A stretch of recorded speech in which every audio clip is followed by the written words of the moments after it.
자, 이번 이야기는 시청자 봄봄님께서 찾아와 주셨습니다. 오늘은 살짝 직업괴담의 느낌이 될 것 같은데요. 바로 만나보도록 할게요. 네, 안녕하세요. 아, 봄봄님, 안녕하십니까? 네, 안녕하세요. 네, 왜 웃으시죠? 네. 뭔가 좀 네. 참을 때마다 좀 기뻐가지고. 기쁨에. 네. 제가 워낙 이런 공포 이야기를 좋아하다 보니까. 네네네. 제가 이거 참여한다고 지인들에게 말을 했는데. 네. 하나둘씩 얘기를 해주시더라고요. 해줘야지. 네네. 해줘야 돼요. 자, 오늘 그러면 지인분의 직업괴담 느낌이 될 것 같아요, 보니까. 네, 직업 괴담이긴 한데 제가 이야기를 두 개를 준비하긴 했어요. 네네. 하나는 이제 제 지인이 고등학생 때 있었던 일이고 네. 한 분은 이제 선생님이신데 공연을 할 때 있었던 일이어서 오호. 근데 이게 제가 전공이 한국무용이다 보니까 네네. 한국무용을 하면서 발생했던 일들이기 때문에 좋다. 네, 직업 괴담 이런 식으로 준비를 해봤습니다. 근데 뭐 네. 춤추시는 분들이나 노래하시는 분들 아니면 연기하시는 분들이 많이 겪는 일이기도 하잖아요. 이런 신년 그쵸. 현상들이. 근데 네네. 한국 무용도 유난히 좀 더 많아요. 맞아요. 아무래도 예전에 이제 과거부터 추던 춤 막 이런 느낌이어서 그랬을까요? 그런 느낌도 있고 이게 한국무용에서 무당춤이라는 그런 춤도 실제로 추기도 해요. 오, 근데 뭐 저희 한국무용 하는 사람들이 물론 이제 그런 신의 기운이 있는 건 아니지만 뭐 무당들이 했던 춤이나 아니면 이제 스님들께서 했던 뭐 법회라든지 승무라든지 이런 것도 같이 추기 때문에 아무래도 그런 영향이 있지 않나 싶습니다. 알겠습니다. 그러면 바로 출발을 해보도록 하겠습니다. 렛츠고! 기리십니다. 봄봄이죠.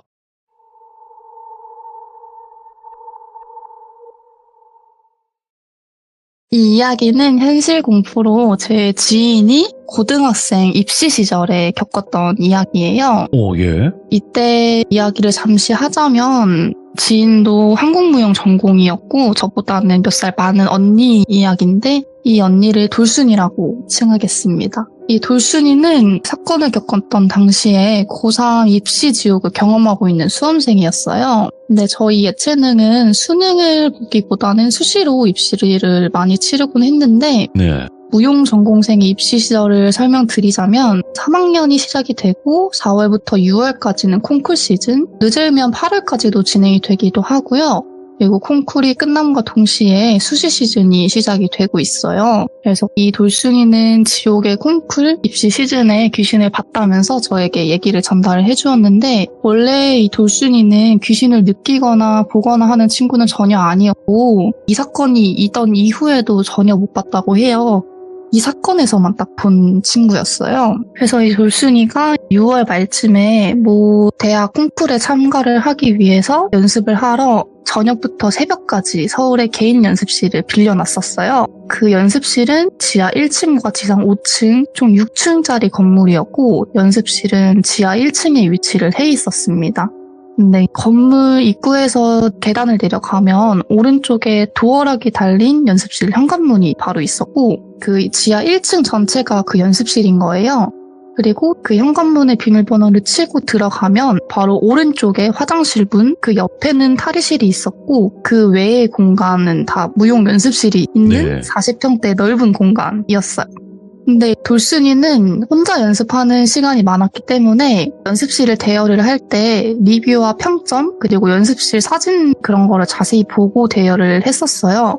근데 이때 당시에 대여 전문 어플이 있었는데 그 어플에서 꼼꼼히 보고 고르고 골라가지고 이 연습실을 선택을 해서 바로 대여를 한 거예요. 근데 원래 같으면 당일에 대여를 하게 되면은 그 시간대에는 많이 없었다고 해요. 왜냐면 그때가 딱 콩쿨 시즌이랑 입시 시절이었기 때문에 그 평대에 좋은 연습실은 저녁 시간대 원래 시간이 안 났었는데 마침 딱 있었다고 하더라고요. 그래서 너무 좋다 이러고 바로 연습실에 예약을 해서 저녁을 먹고 그 연습실에 들어가게 된 거예요. 근데 원래 돌순이는 당시에 귀신에 대한 겁도 없었고 왜냐면 믿지도 않았기 때문에 사람에 대한 그런 겁도 없었던 입시생이어서 밤 새벽 시간에 많이 연습을 했었다고 말씀드렸잖아요.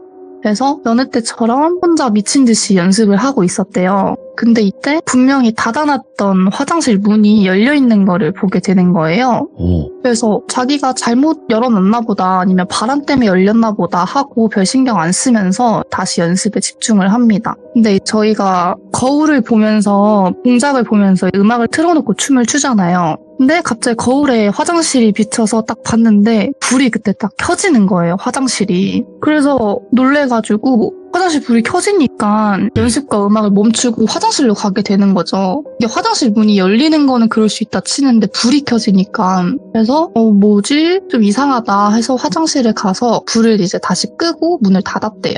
근데 조금 이상한 느낌이 들어가지고 물을 마시고 안정을 취하고 나서 다시 연습에 들어가려고 하는데 이때는 음악이 꺼져 있는 상태잖아요. 그 연습실이 40평대에 아무 가구도 없는 넓은 데니까 소리가 다 울린단 말이죠. 더 크게 들리고. 예. 근데 그때 화장실 문이 끽 하면서 열리는 소리가 들리는 거예요. 끽 하면서 열리더니 물소리가 갑자기 트는 소리가 들리는 거죠. 그래서 이때부터 뭐지? 뭐가 진짜 이상하다 하고 친구한테 바로 전화를 걸었대요. 그래서 통화를 하며 불도 끄고 물도 끄고 문을 다시 닫았는데 이때 전화하던 친구가 야, 너 무서워서 나랑 전화를 했으면 작품 음악 끄고 전화해. 너무 시끄러워. 이러는 거예요. 분명히 이때 음악도 끄고 아무 소리도 없고 자기 혼자 있는데 친구가 이런 말을 하는 거예요. 그래서 돌순이는 이 친구가 자기한테 장난치려는 줄 알고 너 그런 말 할 거면 나랑 전화하지 마. 무슨 소리야. 나 노래 안 틀고 있어. 라고 말했고 그 연습실에 더 있기엔 무서운데 대여 시간이 2시간 이상 남아있던 거예요. 그래서 내일 바로 콩쿨이고 시간이 남아있으니까 지금 집에 갈 순 없잖아요. 그래서 일단은 진정이 될 때까지 친구랑 전화를 하면서 같은 건물 1층 편의점에서 시간을 조금 때우기로 결정을 했어요. 그래서 편의점에서 음료를 하나 사서 마시면서 친구와 대화를 하는데 돌순이가 연습하다가 귀신 보면 대박 난다던데 왜 우리 선배도 귀신 봐서 한예종 붙었대잖아 라는 말들을 장난식으로 하면서 자신의 무서운 감정을 떨쳐내려고 노력을 했고 1시간가량 통화를 하면서 무서운 감정이 없어지게 되죠. 그래서 다시 연습을 하자라는 마음이 생겨서 연습실로 내려가고 있었어요. 근데 자신이 분명 다시 나올 때 화장실 문을 닫고 불도 분명히 끄고 나왔잖아요. 친구랑 전화를 하면서. 근데 들어가니까 다시 화장실 문이 아주 활짝 열려있고 화장실 불도 켜져 있는 거예요. 근데 여기에서 돌순이는 다음날 콩쿨이라서 지금 연습을 안 하면 내가 귀신을 보는 것보다 큰일이 나니까 귀신이랑 기싸움을 하게 되는 거죠. 누가 이기나 해보자 라는 마음으로 화장실 문을 닫고 불을 다시 끄고 연습에 돌입합니다. 다시 음악을 켜고 무용을 시작을 했는데 그 음악이 치지직 하면서 이제 노이즈 현상이 생기는 거예요. 그래서 돌순이가 화가 나서 노래를 끄고 동작 위주로 천천히 거울을 보면서 연습을 했는데 그때 또 화장실 문이 삑 하면서 열리는 거고 그 다음에 또 불이 탁 켜는 소리가 들리는 거예요. 그래서 돌순이는 속으로 너 따위 내 입시보다 안 무섭다 라고 생각을 해서 그냥 무시하고 연습을 했대요. 근데 그렇게 무시를 하니까 그 귀신이 화가 났는지 갑자기 연습실 불도 꺼버리게 되는 거죠. 근데 여기서 연습실 불이 꺼졌는데 갑자기 화장실 불이 켜졌다가 화장실 불을 껐다가 물을 틀었다가 연습실 불을 켰다가 또 꺼졌다가 이렇게 반복을 하는 거예요. 그래서 여기서 돌순이가 어이도 없고 화가 나서 핸드폰을 찾으러 가면서 그 귀신한테 장난 그만해라. 나 내일 진짜 중요한 콩쿨이다 하면서 욕을 엄청 했대요. 그랬더니 불이 갑자기 싹 다 꺼지는 거예요. 그래서 핸드폰을 찾아가지고 후레쉬를 켜서 화장실 쪽을 비춰봤대요. 그랬더니 그 닫혀있던 화장실 문이 다시 끽 열리더니 화장실 불이 다시 켜지고 돌순이의 핸드폰이 먹통이 되면서 핸드폰 후레쉬는 꺼졌대요. 그리고 다시 화장실 불이 또 켜지는 거죠. 다 꺼졌다가 다시 켜지는 거예요. 그래서 보니까 거울에 비친 모습에서 왼쪽 끝 모서리 쪽에 어떤 여학생이 서 있었대요. 근데 연습실 구조가 직사각형 연습실이라 치면은 내가 거울을 보는 기준으로 앞 벽면은 쭉 거울이고 오른쪽은 스피커가 있고 그냥 벽이에요. 그리고 왼쪽 뒤에는 아까 말씀드렸다시피 현관문이 있고 뒷벽 왼쪽에는 화장실과 탈의실이 있는 거죠. 얘가 화장실에서 거울 쪽으로 걸어 나와서 거울을 응시하고 가만히 서 있는 거예요. 그래서 돌순이가 이때 이제 오른쪽 스피커 쪽에 돌순이는 그때 있었는데 무서웠지만 어디서 본 거는 있었는지 귀신한테 내가 지면 안 되겠다, 뚫리면은 안 되겠다라는 생각이 들어서 야, 너 뭐야? 왜 연습 방해해? 너 죽을래? 하면서 허세 아닌 허세를 부리면서 그 애를 자세히 관찰을 해봤대요. 근데 옷을 보니까 수도권의 어떤 예술고등학교 교복을 입고 있었다고 하더라고요. 근데 그 교복이 팔 쪽에 피투성이가 되어 있었대요. 그래서 얘가 대답을 안 하고 가만히 있었대요. 근데 얘가 그때 당시는 하복을 입어야 될 시기인데 그 귀신 동복을 입고 있었대요. 그래서 여기서 잠깐 든 생각이 쟤는 안 덥나 보다라는 생각이 들었대요. 귀신인데. 그러니까 이 돌순이가 좀 특이하긴 한데 귀신한테 이렇게 말을 거는 것도 좀 신기하다고 생각이 들긴 했었거든요. 예. 그래서 돌순이가 그 귀신한테 너 죽을래? 이렇게 했는데 이 귀신은 그 거울에 비친 자기 모습만 응시를 하고 있고 아무 말도 안 하고 있대요. 그래서 돌순이는 계속 그 귀신한테 욕을 퍼부으면서 일단 이 연습실에 나가야겠다 생각을 했대요. 그래서 조금씩 한 걸음 발걸음을 옮기기 시작을 했어요. 근데 그때 다시 화장실 불이 꺼지는 거예요. 근데 돌순이는 지금 핸드폰이 먹통이니까 화장실 불 켜져 있는 그것만 의지를 해서 앞으로 나아가고 있었던 거잖아요. 근데 그 불이 갑자기 꺼지니까 말도 안 되는 공포감이 밀려오는 거죠. 그래서 불이 갑자기 또 켜져서 보니까 그 가만히 있던 애가 목이 살짝 돌아가서 자기를 보고 있는 거죠. 원래는 거울을 보고 있던 게 살짝 돌려서 자기를 이렇게 옆으로 보고 있는 거예요. 그래서 이때부터 돌순이가 너무 무서워가지고 애원을 하기 시작을 한 거예요. 나 귀신한테 진 거죠. 제가 너무 잘못했어요. 저 이제 갈게요. 집에 가게만 해주세요. 내일 중요한 콩쿨이에요. 막 이런 애원 섞인 말을 하면서 한 발 한 발 다시 나아가기 시작을 했는데 얘는 계속 아무 말도 안 하고 돌순이는 자리를 옮기는 대로 목을 돌려가면서 쳐다만 보는 거죠. 그러다가 돌순이가 탈의실과 화장실 사이에 다 달았을 때 또 화장실 불이 꺼졌다가 다시 켜지는데 그때 얘가 목을 180도로 돌려서 돌순이를 쳐다보고 있는 거예요. 몸은 거울을 보고 있는데 완전 180도 돌려서 뒤를 쳐다보고 있는 거죠. 그래서 그때부터 소리를 지르며 뛰어가서 현관문을 열고 위로 올라갔대요. 그래서 그때 올라가는데 뛰어가면서 돌순이 자기 자신의 작품 음악 소리가 들렸다고 하더라고요. 저희 한국무용 같은 경우는 작품 음악에 여자의 옛날 판소리 구음 같은 게 나오기도 해요. 뭐 예를 들면은 막 이런 노래 그런 구음들이 많이 나오거든요.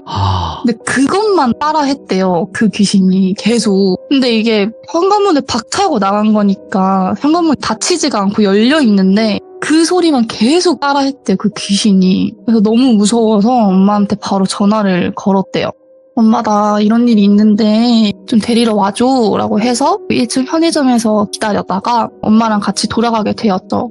근데 자기 혼자서 짐을 챙기기에는 너무 무서워서 엄마랑 같이 내려갔대요. 근데 엄마랑 같이 내려가니까 현관문 닫혀 있었고 현관문을 열고 들어가니까 화장실 문 닫혀 있고 불도 꺼져 있고 연습실 불은 또 켜져 있던 자기가 처음에 들어왔던 그 연습실이랑 똑같았던 거예요. 그래서 엄마가 너 내일 콩쿨이어서 너무 긴장했나 보다. 너가 잘못 봤나 보다. 라고 생각을 하고 그냥 넘어갔대요. 왜냐면은 이 돌순이의 가족이 다 무교였고 귀신도 다 안 믿었던 집안이기 때문에. 그래서 일단은 집으로 돌아가서 콩쿨을 다 하고 나서 어제 있었던 일을 정리를 하는데 자기가 연습복 치마를 놔두고 왔던 걸 기억을 한 거예요.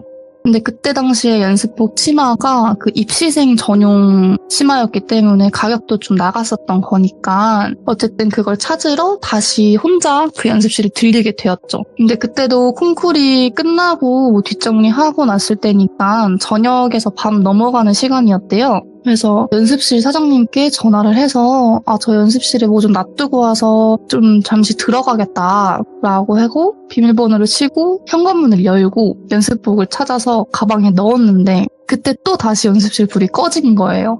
그리고 화장실 불이 다시 켜지더니 갑자기 형체는 아무것도 안 보이는데 귓속으로 왜 그냥 갔어? 막 그런 게 들리고 그래서 얘가 거기서 멈춰서 얼음이 돼가지고 아무것도 못하고 있으니까 나 어제 혼자 있었어 이런 속삭임이 중얼중얼 거리는 게 계속 반복이 되는 거예요. 형체는 전혀 안 보이는데 소리로만 들리는데 이게 정말 사람이 무서우면은 몸이 얼음이 된다고 하잖아요. 그래서 얼음이 됐다가 얘가 정신을 차려가지고 소리를 지르면서 나왔대요. 그리고 나서 집에 갔는데 나중에 그 연습실을 수소문해보니까 몇 년 전에 그 연습실에서 혼자 연습하던 입시생이 화장실에서 안 좋은 선택을 했던 얘기를 듣게 돼요. 손목에 안 좋은 일을 하고 변기에 그 손목을 담근 상태로 발견이 됐다고 하더라고요.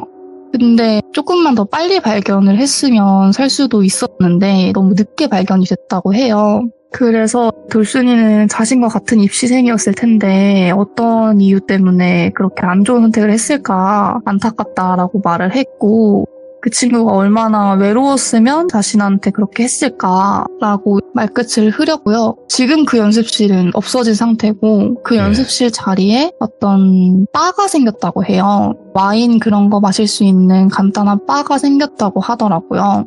그리고 그 연습실에서 전에는 리뷰가 엄청 좋았었거든요. 근데 그 돌순이 이 사건이 있고 나서부터 연습실 리뷰가 엉망진창이 된 거예요. 여기서 막 이상한 거 많이 봤다 이런 글이 달리면서 결국에는 망하게 됐고 그 다음에 바가 생겼다고 합니다. 이야, 섬뜩하다 그래도. 맞아요. 그래서 이 이야기를 들으면서 예. 혼자서 그 고3이 그 이야기를 겪었던 걸 생각을 하니까 힘들기도 너무, 한데. 네, 너무 무서웠을 것 같더라고요. 근데 그분 어쨌든 귀신을 목격을 하시고 경험을 하신 거잖아요. 네. 그러고 잘 되시지 않았어요 혹시?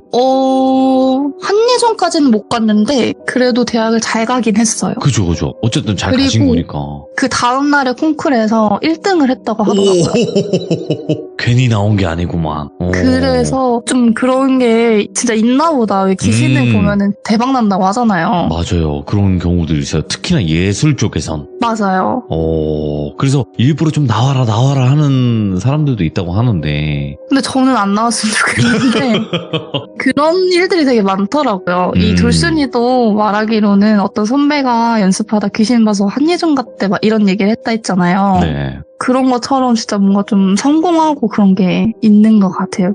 약간 그 귀신이 자신을 좀 놀아줘서 이렇게 잘 되게 해주는 건가 싶기도 하고. 정확한 이유는 몰라. 근데 그쵸. 가수분들도 그렇고 귀신의 목소리나 모습을 본 사람들이 좀 성공을 한다 뭐 이런 게 있으니까 대박이 난다고. 맞아요. 참 신기해요. 이런 거 보면. 그러면 다음 이야기는 어떤 이야기가 될까요? 다음 얘기는 무용 선생님께 들었던 직업괴담이 되겠죠. 예. 그러니까 제 스승님은 아니고 아는 선생님인데 이 선생님은 전국에서 무용 공연을 많이 하러 다니시는 선생님이세요. 그래서 전국의 모든 유명한 공연장은 다 가보셨었고 자기가 직접 공연을 하셨던 적도 있고 아니면 공연을 관람을 하러 갔던 적도 있던 거예요.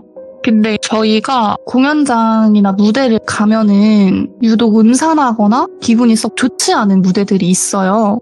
근데 이게 일반 사람들이 보기에는 못 느끼지만 무대에서 직접 공연하는 사람들은 느끼는 그런 기운? 이상한 음산한 그런 기운 같은 게 있었거든요. 근데 이 선생님은 그런 거를 너무나 잘 느끼는 선생님이셨어요. 그런 음산하거나 이런 거를 잘 느끼는 선생님이었는데 이 선생님은 그런 음산하거나 기분이 썩 좋지 않은 무대들을 무대가 뜬다라고 표현을 하셨어요. 근데 이게 유명해져서 잘해서 뜬다가 아니라 망한다는 뜻으로 표현을 하신 것 같아요. 왜냐하면 그런 무대가 뜬다라는 표현을 하는 그런 무대들을 보면은 정말 잘하면은 너무 많은 박수를 받는데 잘못하면은 넘어지거나 다치거나 공연 이후에 안 좋은 일들이 많이 일어나는 무대들도 있단 말이에요. 그래서 이 선생님이 처음 겪었던 그런 무대가 뜬다라는 공연은 서울에 위치한 공연장이었어요. 근데 아직도 서울에 위치해 있고 실제로도 꽤 유명하긴 해요. 근데 그냥 무용가들 사이에서도 유명하기도 한데 무대 자체에서 사고가 많이 일어나는 곳으로도 유명해요. 여기서 자신이 30살 초반에 공연을 운 좋게 하게 되어서 솔로로 공연을 하게 되었어요. 그래서 리허설을 하고 있는데 무대 백스테이지를 가자마자 뭔가 되게 스산한 기분이 들었다고 하세요. 그래서 여기도 좀 무대가 뜨는 그런 공연장인가 보다. 내가 좀 잘해야겠다 싶었대요. 근데 리허설을 시작을 하고 턴을 도는데 갑자기 바닥이 꺼지는 느낌이 들으셨대요. 그러니까 바닥이 꺼지는 느낌이 들면서 자기가 넘어질 뻔했다는 거예요. 근데 이게 저희가 쉽게 생각을 하면 저희가 계단을 안 보고 걷다가 마지막 계단 있는 줄 알고 딛는 거 어떤 느낌인지 아시나요? 알죠. 확 넘어질 뻔하잖아요. 그 느낌이셨대요. 그러니까 분명히 평평한 바닥이었는데 턴을 돌다가 갑자기 바닥이 꺼지는 느낌이 들어서 리허설을 멈추고 다시 정비를 하고 미끄러워서 그랬나 보다 이러고 다시 정비를 하고 대걸레로 다시 한 번씩 밀대로 밀고 나서 다시 시작을 하는데 거기서 이제 또 넘어지신 거예요. 그래서 그 감독님께서 일단 너는 좀 쉬어라 라고 다른 선생님 리허설이 시작이 됐는데 그 사람도 또 넘어지는 거예요. 근데 같은 자리에서만 넘어지는 거죠. 그러니까 저희가 관객으로 보면은 이게 중간 센터가 있는데 그 센터에서 오른쪽 앞쪽에 그 자리만 가면 넘어지는 거예요. 다른 데는 다 괜찮은데. 그래서 다른 선생님들한테도 얘기를 했죠. 같이 공연하는 사람들한테. 그래서 그 자리만 피하고 그러면은 우리가 해야겠다라고 했대요. 그래서 다른 자리를 다 피했는데 이게 공연을 하다 보면 여기는 꼭 피해야지 의식을 해도 저희가 동작을 하다 보면 그게 마음대로 안 되거든요. 여기에 무슨 뭐 사물이 있거나 아니면은 무슨 무대 장치가 있거나 라고 하면은 피할 수는 있겠지만 그게 그 사물이 없는데 거기를 저희가 기억을 하고 피할 수는 없잖아요. 그래서 결국에는 어떤 선생님이 본 공연을 하다가 거기서 넘어지셨는데 뒤로 넘어지셨거든요. 뒤로 넘어지셨는데 코가 부러지셨어요. 근데 어쨌든 공연은 잘 마치고 그 분은 나중에 공연 이후에 응급실을 가셨는데 다행히 이 선생님이 공연을 하실 땐 아무 일도 없었대요. 근데 자기는 어떻게 그 자리를 교묘하게 피했는지 공연을 끝마치고 제일 많은 박수를 받으셨다고 하더라고요. 그리고 이 선생님이 공연을 하고 나서 이후에 다른 선생님들도 이 무대에서 공연을 정말 많이 하셨는데 어떤 분은 여기서 공연을 하시고 넘어지시거나 미끄러지시거나 하셨는데 다음날 뭐 다다음날 언제 사고가 나서 뭐 어떻게 됐다라는 이야기를 듣거나 아니면 여기서 어떤 특강을 진행을 했는데 지방을 내려가다가 무슨 사고가 생겼거나 아니면은 여기서 뭐 그냥 살짝만 미끄러졌는데 팔에 뭐 갑자기 금이 간다거나 이런 이상한 일들이 많이 생기기 시작을 한 거예요. 근데 거기도 그 자리만 맨날 그런 게 아니라 미끄러지는 자리들이 맨날 달랐대요. 이 선생님은 분명히 오른쪽에서 미끄러졌는데 다른 선생님이 말하시기는 아니다 왼쪽 맨 끝에 그 백스테이지 쪽이었다 이렇게 말하는 분들도 계시고 그러니까 그 자리가 맨날 바뀌는 거죠. 귀신의 장난이.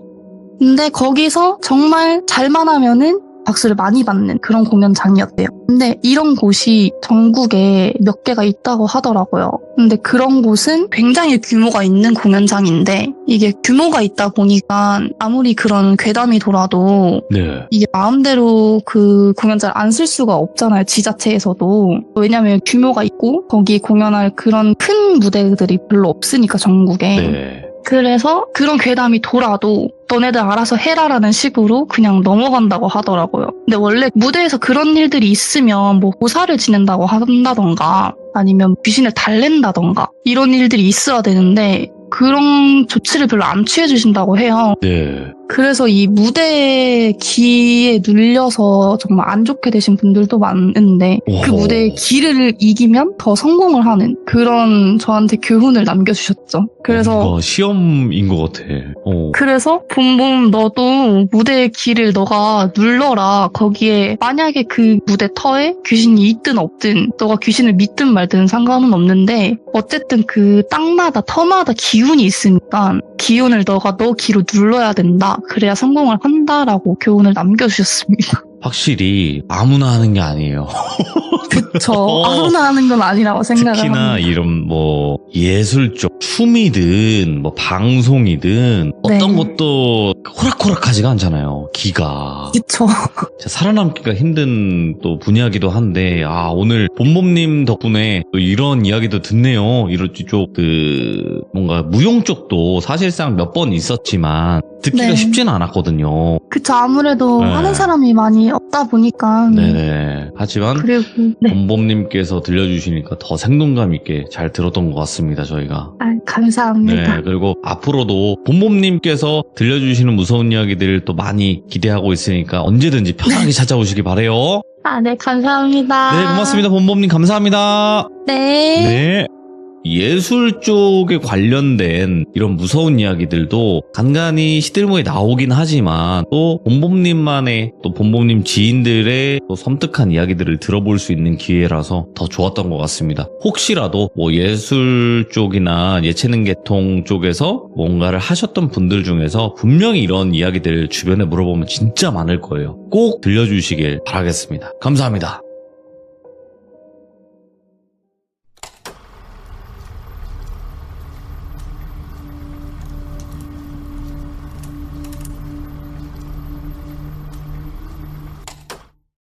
자, 이번 이야기는 시청자 봄봄님께서 찾아와 주셨습니다. 봄봄님이 오늘 준비하신 이야기는 어떤 이야기일지 같이 한번 만나보도록 할게요.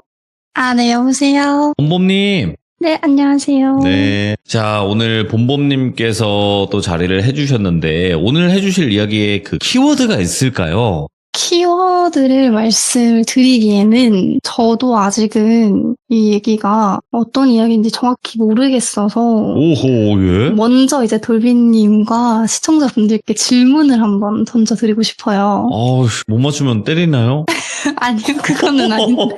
이제- 저희 방송은 폭력이 허용이 되기 때문에 알겠습니다. 그럼 질문을 지금 하신다는 거예요? 아니면 이따가 하신다는 거예요? 이따가 하는 게 더 재밌을 것 같아서 제가 이따가 다 얘기를 끝나고 나서 네네. 질문을 한번 드려보겠습니다. 알겠습니다. 어떻게든 그 질문에 바른 답을 하도록 할게요. 렛츠가! 길이십니다. 봄봄이죠.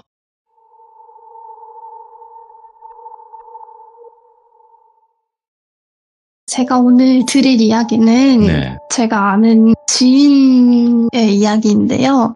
이 지인이 저랑 같은 한국무용을 하는 그런 지인의 이야기예요. 되게 친한 분이시고 제가 얼마 전에 이 이야기를 다시 들어서 자세히 정리를 해가지고 들고 와봤습니다. 이 지인은 지금 현재는 조교 생활을 하고 있는데 그때 이 사건을 겪었을 당시에는 석사를 하고 있는 중이었어요. 예. 그래서 이 석사를 딱 하고 첫 입학 시즌 때 1년 정도 겪었던 이야기예요. 그래서 이제 사건의 시작은 입학을 하고 나서 3월 달에 첫 주에 OT라는 걸 하잖아요. 네. 그래서 그 OT를 가가지고 교수님들이나 아니면 다른 동기들이랑 인사를 하고 서로 자기소개하거나 그런 시간을 가졌다고 해요.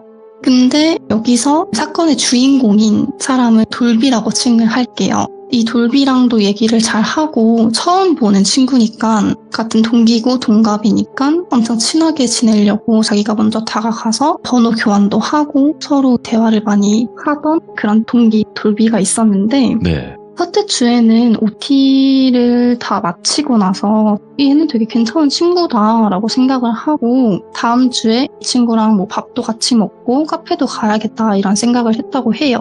근데 3월 둘째 주 정규 수업이 딱 시작하고 나서 친구가 실기실에 딱 들어왔는데 얘가 그냥 옷을 갈아입고 가만히 서가지고 어디 한 곳을 응시를 계속 하고 있는 거예요. 그래서 얘가 어떤 고민거리가 있나? 무슨 일이 있나? 해서 지인이 돌비야 너 왜 그래? 너 무슨 일 있어? 계속 말을 걸고 다른 동기들도 말을 걸었는데 이 친구가 아무 말도 안 하고 그냥 계속 어디 한 곳을 응시만 하고 있었대요. 그래서 제가 좀 뭔가 일이 있나 보다 어디 아픈가 싶어서 냅두고 나서 수업이 다시 시작이 됐죠. 근데 교수님이 들어오고 나서 출석을 부르는데 출석 부르는 자기 호명 부르는 거에도 대답을 안 하고 계속 그 한 곳만 응시를 하고 있는 거예요. 그래서 교수님도 이상해서 저 친구 뭐냐, 왜 그러냐, 어디 아픈 거냐라고 다른 애들한테 물어봤는데 다른 애들도 쟤 아까부터 그랬다, 모르겠다 이렇게만 얘기를 한 거죠. 근데 어쨌든 정규 수업이니까 수업 진행을 해야 되잖아요. 그래서 그 친구는 냅두고 그냥 다른 동기들이랑 교수님끼리 수업을 진행을 했다고 해요.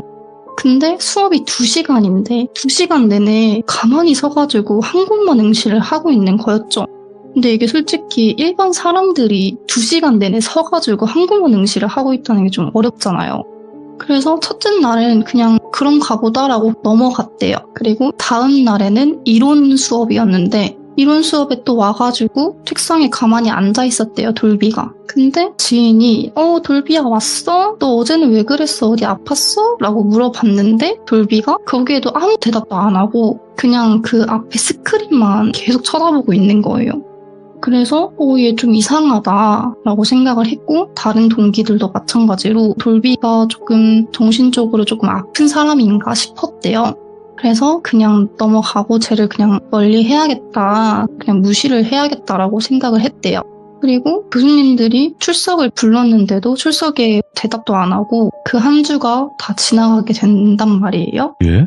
그러니까 다음 날에도 교수님이 호명을 하는데도 대답도 안 하고 그냥 2시간 내내 스크린만 응시를 하고 있다던가 아니면 한국만 응시를 하고 있다던가 계속 그렇게 해서 한 주가 지나가게 돼요. 그리고 나서 다음 주에 돌비가 한국만 응시를 하는데 그 주에는 거울만 응시를 하는 거예요.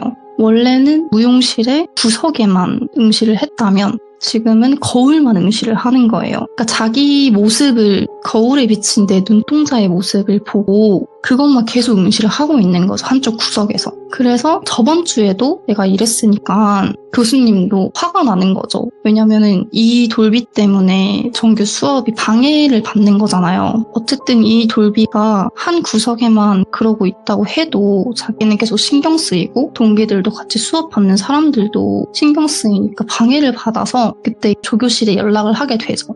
그래서 조교실에 교수님이 연락을 해서 아니 이 돌비라는 친구 원래 조금 아픈 친구냐, 갑자기 수업 와서 저번 주부터 이러고 있다라고 말을 했는데 조교실에서는 딱히 뭐 해줄 수 있는 게 없는 거예요.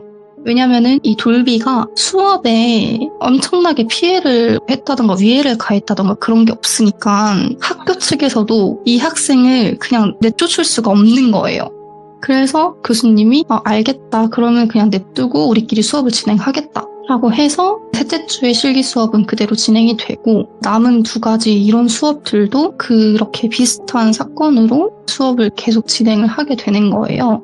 근데 대학원이라는 게 어쨌든 논문을 쓰고 논문을 발표를 하고 그거에 대해서 석사 학위를 받는 거잖아요. 그러다 보니까 매주마다 교수님한테 내야 되는 과제물도 있고 뭐 팀별로 발표를 해야 되는 것도 있고 개인적으로 준비를 해서 개인적으로 논문 비슷하게 써서 발표를 하는 수업도 있단 말이죠. 그래서 어쨌든 수업은 진행은 해야 되고 돌비도 우리 수업에 같은 포함되어 있는 학생이니까 이렇게 팀끼리 나눠서 조사를 해오자라고 된 거죠. 그래서 제 지인이랑 돌비랑 어떤 다른 동기 1명이랑 해서 3명이서 한 조가 된단 말이에요. 그래서 그 한 조끼리 어떤 뭐 문화재를 가서 인터뷰를 해와서 누가 어떤 거를 정리를 하고 누구는 PPT를 만들어서 이렇게 하고 누구는 동영상을 찍고 막 이런 거를 다 역할을 분담을 하게 된단 말이에요. 근데 그렇게 역할을 나눠야 되면 소통이 돼야 되니까 제 지인이 돌비한테 뭐 카톡을 보내게 된 거예요. 우리 이렇게 오늘 조 나눠졌는데 돌비 너 어떤 역할을 할래? 라고 물어본 거죠. 근데 돌비가 카톡 답장을 한 거예요. 나는 녹음 그런 거 동영상 편집이나 그런 걸 내가 할게 라고 한 거예요. 돌비가. 그래서 제 지인은 답장이 안 올 줄 알았는데 연락이 왔으니까 거기서 또 의아한 거예요. 왜냐면 실제로 만나서 소통할 때 전혀 안 되다가 문자로 하니까 연락이 되니까. 그래서 일단 역할을 그렇게 나누고 나서 인터뷰를 다 같이 갔는데 인터뷰 갔을 때도 3명이서 다 같이 갔어요. 어떤 이제 그 예술 그 종목에 대해서 문화재 선생님이 인터뷰를 셋이서 갔는데 그때도 또 돌비는 제 시간에 맞춰서 왔고 셋이서 같이 인터뷰를 하는데 삼각대를 설치를 해서 핸드폰 동영상을 찍고 그 동영상을 찍는 게 돌비 역할이었잖아요. 그래서 돌비가 영상을 이렇게 하고 나서 가만히 그냥 그 삼각대 옆에서 가만히만 서 있었대요. 영상 녹화를 눌러놓고 나서. 그래서 제 지인과 다른 동기분은 그렇게 인터뷰를 끝내고 동영상을 끝내려고 하는데 거기서 돌비가 혼잣말로 아직 안 끝났는데? 아닌데? 조금 뭐가 더 있을 것 같은데 막 이게 혼자 중얼거렸다고 해요. 예? 근데 거기서 문화재 선생님은 나 얘기 다 끝났어요 이러면서 나 다음에 뭐 수업 있어가지고 가봐야 되는데 뭐 나한테 더 궁금한 거 있어요? 라고 되물어보게 된 거죠. 근데 돌비는 거기에 대답도 안 하고 아닌데 진짜 이러면서 혼자 계속 중얼중얼 거리는 거예요. 근데 제 지인과 그 동기분은 어쨌든 큰 선생님이니까 그렇게 중얼중얼 거리는 거는 예의가 아니잖아요. 그래서 선생님 죄송합니다 이러면서 그 문화재 선생님을 보내게 되고 돌비를 안 치고 나서 다른 동기분이 그 녹화 버튼 끄는 중지 버튼을 누르고 돌비 핸드폰을 가지고 단톡방에 그 동영상을 보내고 그날 하루는 마무리가 돼요. 그리고 나서 중얼중얼 거리는 게 솔직히 제정신은 아닌 것 같잖아요. 그래서 제 지인과 그 동기분이 돌비를 그냥 보내고 나중에 카톡으로 단톡방에서 물어봤단 말이에요. 네. 근데 제 지인이 돌비야, 아까 전에 문화재 선생님한테 왜 그렇게 말씀드린 거야? 이렇게 물어봤는데 돌비가 아닌데, 나 그런 적 없는데? 나 그냥 녹화 버튼 누르고 가만히만 서 있었어 라고 얘기를 하는 거예요. 근데 여기서 3명이 들었잖아요. 3명이 중얼중얼 거리는 얘기를 들었는데 돌비는 그렇게 한 적이 없대요. 그래서 이제 제 지인과 그 동기분은 얘가 좀 아픈 애니까 그냥 그런가 보다 라고 생각을 하고 그냥 그날도 넘어가게 되고, 어쨌든 중간 과제를 잘 맞춰서 같이 인터뷰를 따서 발표를 하게 되었다고 해요. 근데 이 돌비는 카톡은 잘 되지만, 이 메신저는 잘 되지만 사람들과 말하는 게 안 되잖아요. 그러니까 원래는 셋이서 돌아가면서 발표를 해야 되는데 돌비는 제외를 하고 2명이서 얘기를 했다고 해요. 교수님한테도 말씀드리고, 교수님도 어차피 다 아는 내용이니까, 돌비가 이런 상태인 걸 아는 내용이니까. 그래서 그날 발표는 마무리가 되는데 그때 시기가 4월 중순쯤이었어요. 대학교에서 중간고사 볼 시즌이었죠. 그 시기가 넘어가고 나서부터 얘 행동이 완전 바뀌었다고 해요. 돌비 행동이. 원래는 아무한테 피해를 안 주고 가만히 서 있거나 그냥 자기 혼자 궁시렁궁시렁 거리거나 네. 거울에 비친 자기 눈동자만 계속 쳐다보고 있거나 원래는 그랬는데, 내가 그 중간고사 시즌이 지나고 나서부터 행동으로 보이기 시작을 한 거예요. 그 지인 대학원 무용실에 탈의실이 있는데, 탈의실에는 무용 의상들과 무용 소품들이 존재를 하거든요. 연습 때 필요하니까 존재를 하는데, 거기에 연습 부품 소품실에 들어가더니 저희가 한국무용 할 때 무당들이 쓰는 방울을 무용 소품으로 만들어서 무용수들이 쓸 수 있게 만든 게 있거든요. 그거를 갑자기 들고 나오더니 자기 머리를 계속 치는 거예요. 그 방울을 들고 온 상태에서 거울을 쳐다보면서 자기 머리를 그 방울로 계속 막 치는 거예요. 근데 그 방울이 어쨌든 짤랑짤랑 소리가 나는 방울이니까 짤랑짤랑 소리가 나면서, 그게 어쨌든 그 방울도 철이니까 철이랑 머리랑 부딪히는 소리가 탁탁 소리랑 짤랑짤랑 소리랑 같이 나면서 기괴하게 들린 거죠. 그래서 다른 동기들이 너무 당황해가지고 뭐 하는 거야? 도대체 말려드린 거 아니야? 이렇게 했는데, 그렇게 말은 했는데 막상 다가가지 못하는 그런 상황이었대요. 근데 그때 마침 교수님이 실기실에 딱 들어오셨대요. 교수님이 돌비를 보더니 야, 돌비 쟤 뭐 하는 거야? 말려야지! 라고 해서 동기들이 다시 돌비를 보니까 돌비 머리에 피가 흐르고 있는 거예요. 그 방울로 머리를 계속 치고 있었으니까 피가 난 거죠. 그래서 그때 이제 동기들이 달려 들어가지고 방울 뺏고 팔 이렇게 막고 그랬었어요. 그러고 119 불러가지고 병원에 보내고 나서 부모님께 연락을 드린 거죠. 여기 뭐 어떤 대학원 뭐 무용학과인데요. 돌비가 학교에서 좀 사고가 있어서 응급실에 갔다. 와보셔야 될 것 같다. 보호자가 필요하다라고 된 거죠. 그래서 그날은 부모님이 오셔가지고 돌비를 데리고 집에 가게 됐어요. 그리고 나서 그 다다음 날에 있던 이론 수업은 안 나오게 되고 다음 주에 왔는데, 그 다음 주에 실기 수업 시간에 갑자기 어떤 동기한테 가서 너 왜 나 그날에 응급실 보냈어? 속삭이게 되는 거예요.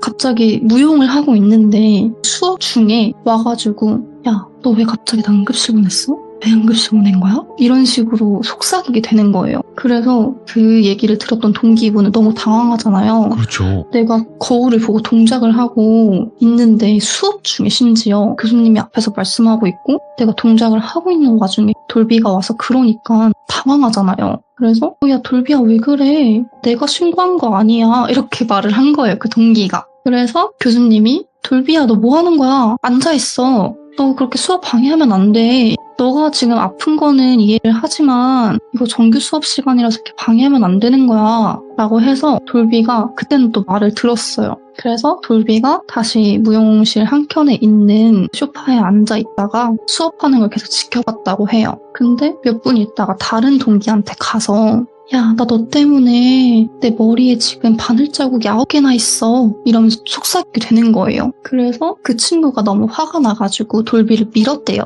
왜냐면 내가 무용을 하고 있는데 옆에 와서 계속 뭐라고 하니까 짜증이 나죠, 당연히. 그래서 돌비를 밀쳤대요. 근데 그 돌비가 밀치니까 비련의 여주인공처럼 옆으로 넘어지면서 그러고 몇 초 있다가 갑자기 엄청나게 웃기 시작하는 거예요. 막 이런 식으로 웃기 시작하는 거예요. 그래서 그때 다른 동기들도 다 같이 놀래가지고 야, 진짜 이상하다면서 우리 일단은 얘랑 지금 같이 있으면 안 될 것 같다 라고 해서 다른 동기들이랑 그 돌비를 일으키려고 했는데 분명히 여자고 분명히 가벼우고 체구도 작은데 그때 당시에는 무슨 바위가 앉은 것처럼 너무 무거웠대요. 그래서 안 들리는 거예요. 몇 명이 달라붙어도. 네. 그래서 일단은 걔를 냅두고 수업은 그날 못했다고 해요. 1시간 정도 가량이 남았는데도 불구하고 얘 때문에 수업 진행이 안 되니까. 그래서 뭐 교수님이랑 같이 수업 듣는 동기들이랑 학교 옆에 있는 카페에 가서 그냥 오늘은 원래 실기 수업이지만 오늘 이론적으로 대화를 해보자 이런 식으로 해서 그날 수업은 그렇게 했다고 해요. 그리고 나서 그 다음날에 이론 수업이 있었는데 그때 갑자기 돌비가 좀 지각을 해서 왔는데 문을 엄청 발칵 열고 들어오더니 저희 왜 빨간 색깔 매직 있죠? 그 매직으로 흰색 스크린 있잖아요. 그 스크린에 PPT가 분명히 떠있고 교수님이 수업을 하시는 와중에 돌비가 그 매직을 가지고 자기 이름을 크게 쓴 거예요. 그래서 수업하는 교수님도 놀라고 그 수업을 듣는 학생들도 놀라고 그래서 쟤 뭐 하는 거지? 너무 당황을 하는 거죠. 왜냐면 어쨌든 2달 동안 겪어왔던 이런 좀 이상한 애지만 수업에 계속 해를 가하는 거니까 그래서 그때도 또 말렸는데 그때 돌비가 이런 이상한 소리를 내면서 매직을 가지고 다시 그 강의실 문을 열고 나갔다고 해요. 예? 그리고 또 그 다음날에 와서는 그 다음 이론 수업에는 개개인이 발표를 하는 날이었는데 원래 그때가 돌비가 발표하는 날이 아니었어요. 다른 동기가 3분이 발표를 하시는 날이었대요. 예. 그래서 동기분들이 발표 준비를 하고 어떤 뭐 리허설 같은 것도 하고 이러고 있었는데 갑자기 돌비가 난입을 해서 야, 너가 뭔데 내 자리를 뺏었어. 나 오늘 내가 발표하는 날이야. 너 진짜 웃기는 애구나. 이런 식으로 갑자기 말을 했대요. 근데 분명히 카톡 공지 방에도 뭐 5월 며칠은 어떤 3명이 발표를 하고 5월 며칠은 누구누가 발표하고 이렇게 이름 다 적혀있고 심지어 인터뷰 날짜 다 정해져 있단 말이에요. 근데도 갑자기 돌비가 와서 발표를 준비를 하고 있는 와중에 동기들한테 그렇게 얘기를 하는 거죠. 이게 너무 그게 쌓이다 보니까 조교실에서도 그렇고 무용학과에서도 그렇고 좀 제재를 해야겠다라고 싶은 거예요. 그래서 학생회 측이 얘기를 했대요. 이 친구가 너무 수업에 방해를 많이 주니까 이 친구를 뭐 퇴학을 하거나 뭐 제적을 하거나 아니면 강제 휴학을 해서든 학사 경고를 해서든 뭔가 좀 조치가 이루어져야 될 것 같다라고 얘기를 한 거예요. 그 대학원 측에서는 어쨌든 모두가 다치거나 그런 일이 없으니까 자기들이 이 돌비에 대해서 해줄 수 있는 게 없다. 그냥 그렇게 보내야겠다라고 한 거예요. 우리 무용학과 측에. 그래서 그 동기들이랑 교수님들이랑 무용학과 조교실에서는 너무 화가 나는데 할 수 있는 방법이 없으니까. 근데 그 정규 수업 마지막 날까지 몇 주 안 남았으니까 일단 그냥 두고 보자라고 된 거죠. 근데 이게 주가 가면 갈수록 날이 가면 갈수록 이 돌비라는 친구가 너무 수업에 위해를 가하는 게 심해지는데 이게 수업을 방해를 하는 거지 누구를 다치게 하는 게 아니잖아요. 그러니까 수업하는 사람이랑 수업 듣는 사람 기분만 나빠지는 거지 막상 피해를 보는 게 크게 없단 말이죠. 그래서 그냥 요번 학기는 그냥 똥 밟았나 보다. 어차피 첫 대학원의 정기 수업이니까 1학기니까 그냥 이렇게 넘겨야겠다라고 그 동기들은 생각을 했다고 해요.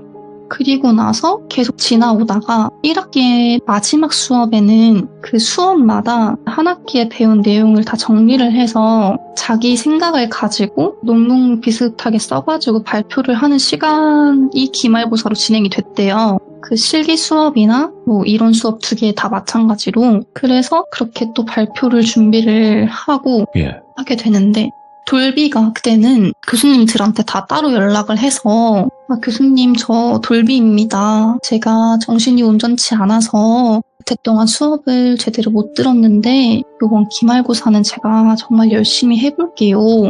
열심히 준비를 해볼게요. 제가 논문 발표 제대로 해볼게요. 라고 해서 논문 발표를 하게 된 거예요. 네.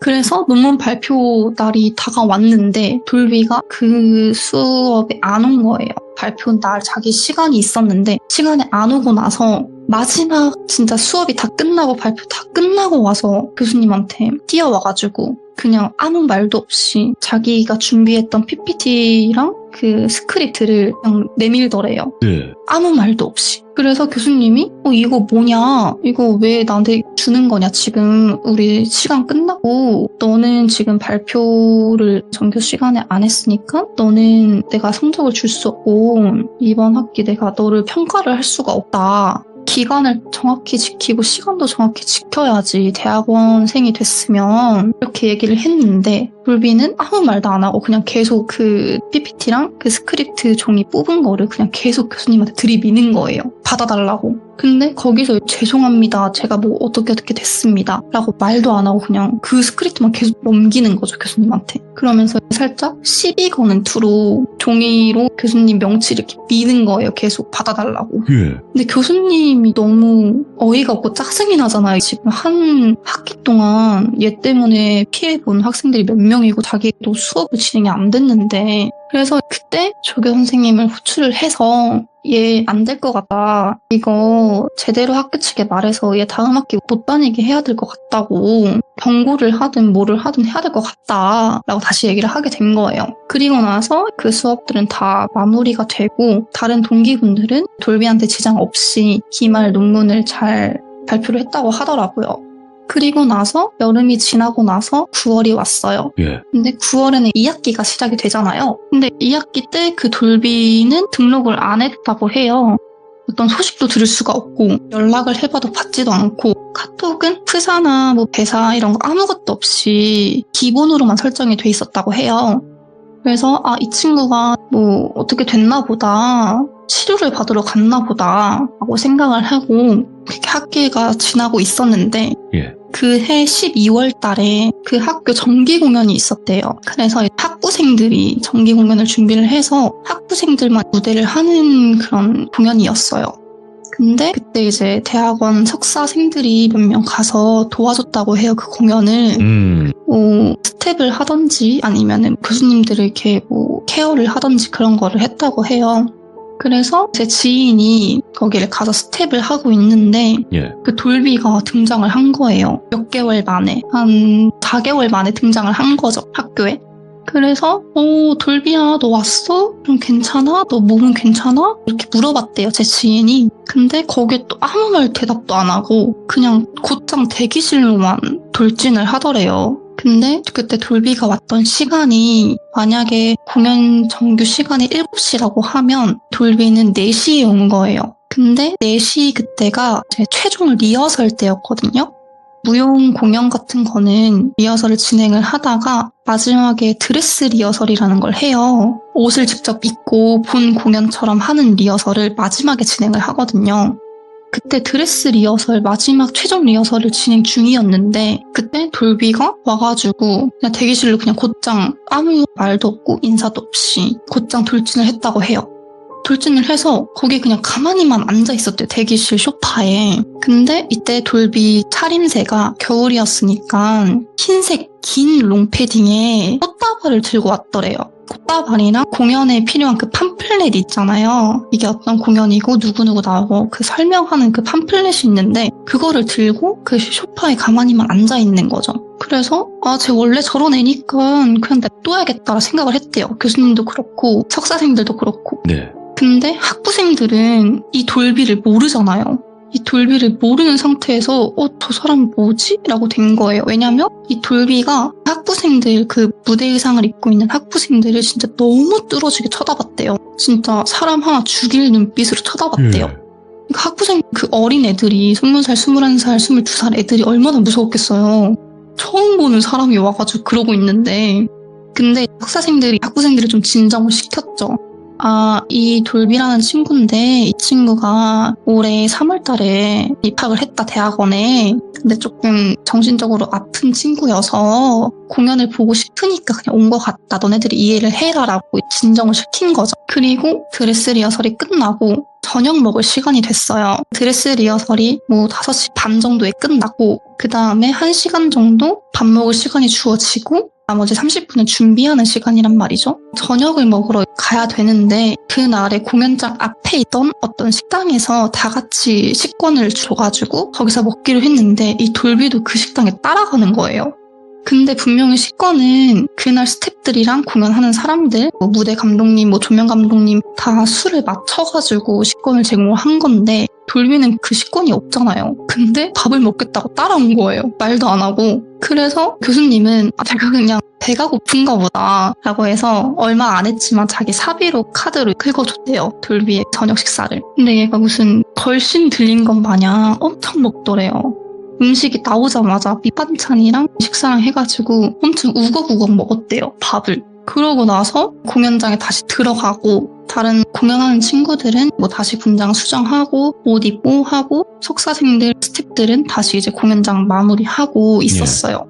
그러고 있었는데 본 공연이 시작이 되고 나서 한 3번째 무대였어요. 이 돌비가 갑자기 롱패딩을 벗어 던지더니 무대로 난입을 한 거예요. 근데 그 흰색 롱패딩을 벗었는데 저희 왜 삼배 아시죠? 알죠. 그 삼배 그거로 원피스를 입고 왔는데 그 삼배에서 엄청 썩은 삼배색이라고 하죠.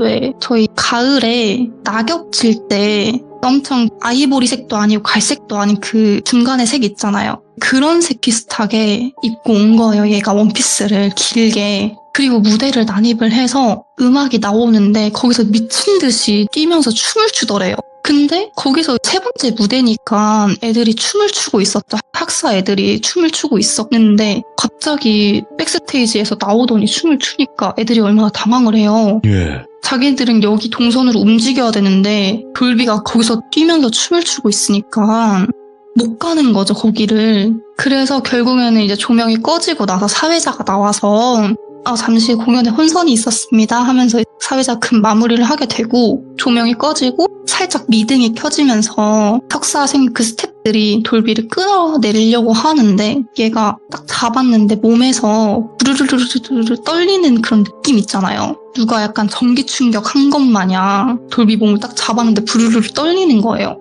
그래서 어쨌든 얘를 빨리 끌어내리고 공연을 진행을 해야 되니까 끌어내리려고 얼굴을 딱 봤는데 얘가 눈동자가 위로 올라가 있어서 완전 흰자만 보이는 상태로 계속 뛰면서 춤을 추고 있는 거예요. 팔 휘적휘적 거리면서. 그래서 어쨌든 스태프들도 그 석사생들도 너무 무섭지만 어쨌든 끌어내려야 되니까 끌어내리고 나서 공연장 아예 야외로 나가게 되거든요. 야외로 나가서 일단 경찰을 불렀다고 해요. 왜냐면은 이게 공연이 진행 중이었고 공연자가 있었고 관객들도 있었는데 무대로 그렇게 난입을 하는 이거는 충분히 큰 위해를 가할 수도 있고 공연자한테 이렇게 안 좋은 일이 일어날 수도 있기 때문에 이게 공연자 규칙 법으로서 불법으로 지정이 돼 있거든요. 그래서 경찰에 이제 신고를 한 거죠. 그때서야 드디어 경찰에 신고를 하게 된 거예요. 1학기에는 전혀 그런 경찰 얘기도 안 꺼냈다가 이제야 경찰에 신고를 하게 된 거죠. 그래서 경찰에 신고를 해서 이런 일이 있었는데 공연 중인데 이 사람이 갑자기 뛰어들어왔다. 큰일 날 뻔했다라고 해서 경찰이 오게 되었고 그때 제 지인이 같이 경찰서로 동행을 하게 되었다고 하더라고요. 왜냐면 주변에 증인들의 진술도 필요하고 본인의 진술도 필요하고 상황 CCTV나 그런 것도 필요하니까 증거가 있어야 되니까. 그래서 제 지인이 가서 진술서를 쓰고 있었는데 경찰분들이 돌비를 신문을 할 거 아니에요. 왜 그러셨냐 이런 거를. 근데 얘가 그때도 돌비는 아무 말도 안 하고 입을 꾹 닫고 그냥 한 군만 응시를 하고 있는 거예요. 예. 경찰서에까지 왔는데도. 그래서 경찰관들도 이제 안 되겠다. 이제 보호자분을 불러야겠다. 왜냐면 이 돌비 상태가 좀 안 좋으니까 보호자분을 불러야겠다라고 했는데 지인이 이제 조교 선생님한테 연락을 해서 부모님 연락처를 경찰서에 인계를 했어요. 왜냐면 학교 조교실에서는 어쨌든 보호자 연락처 1개 정도는 갖고 있거든요.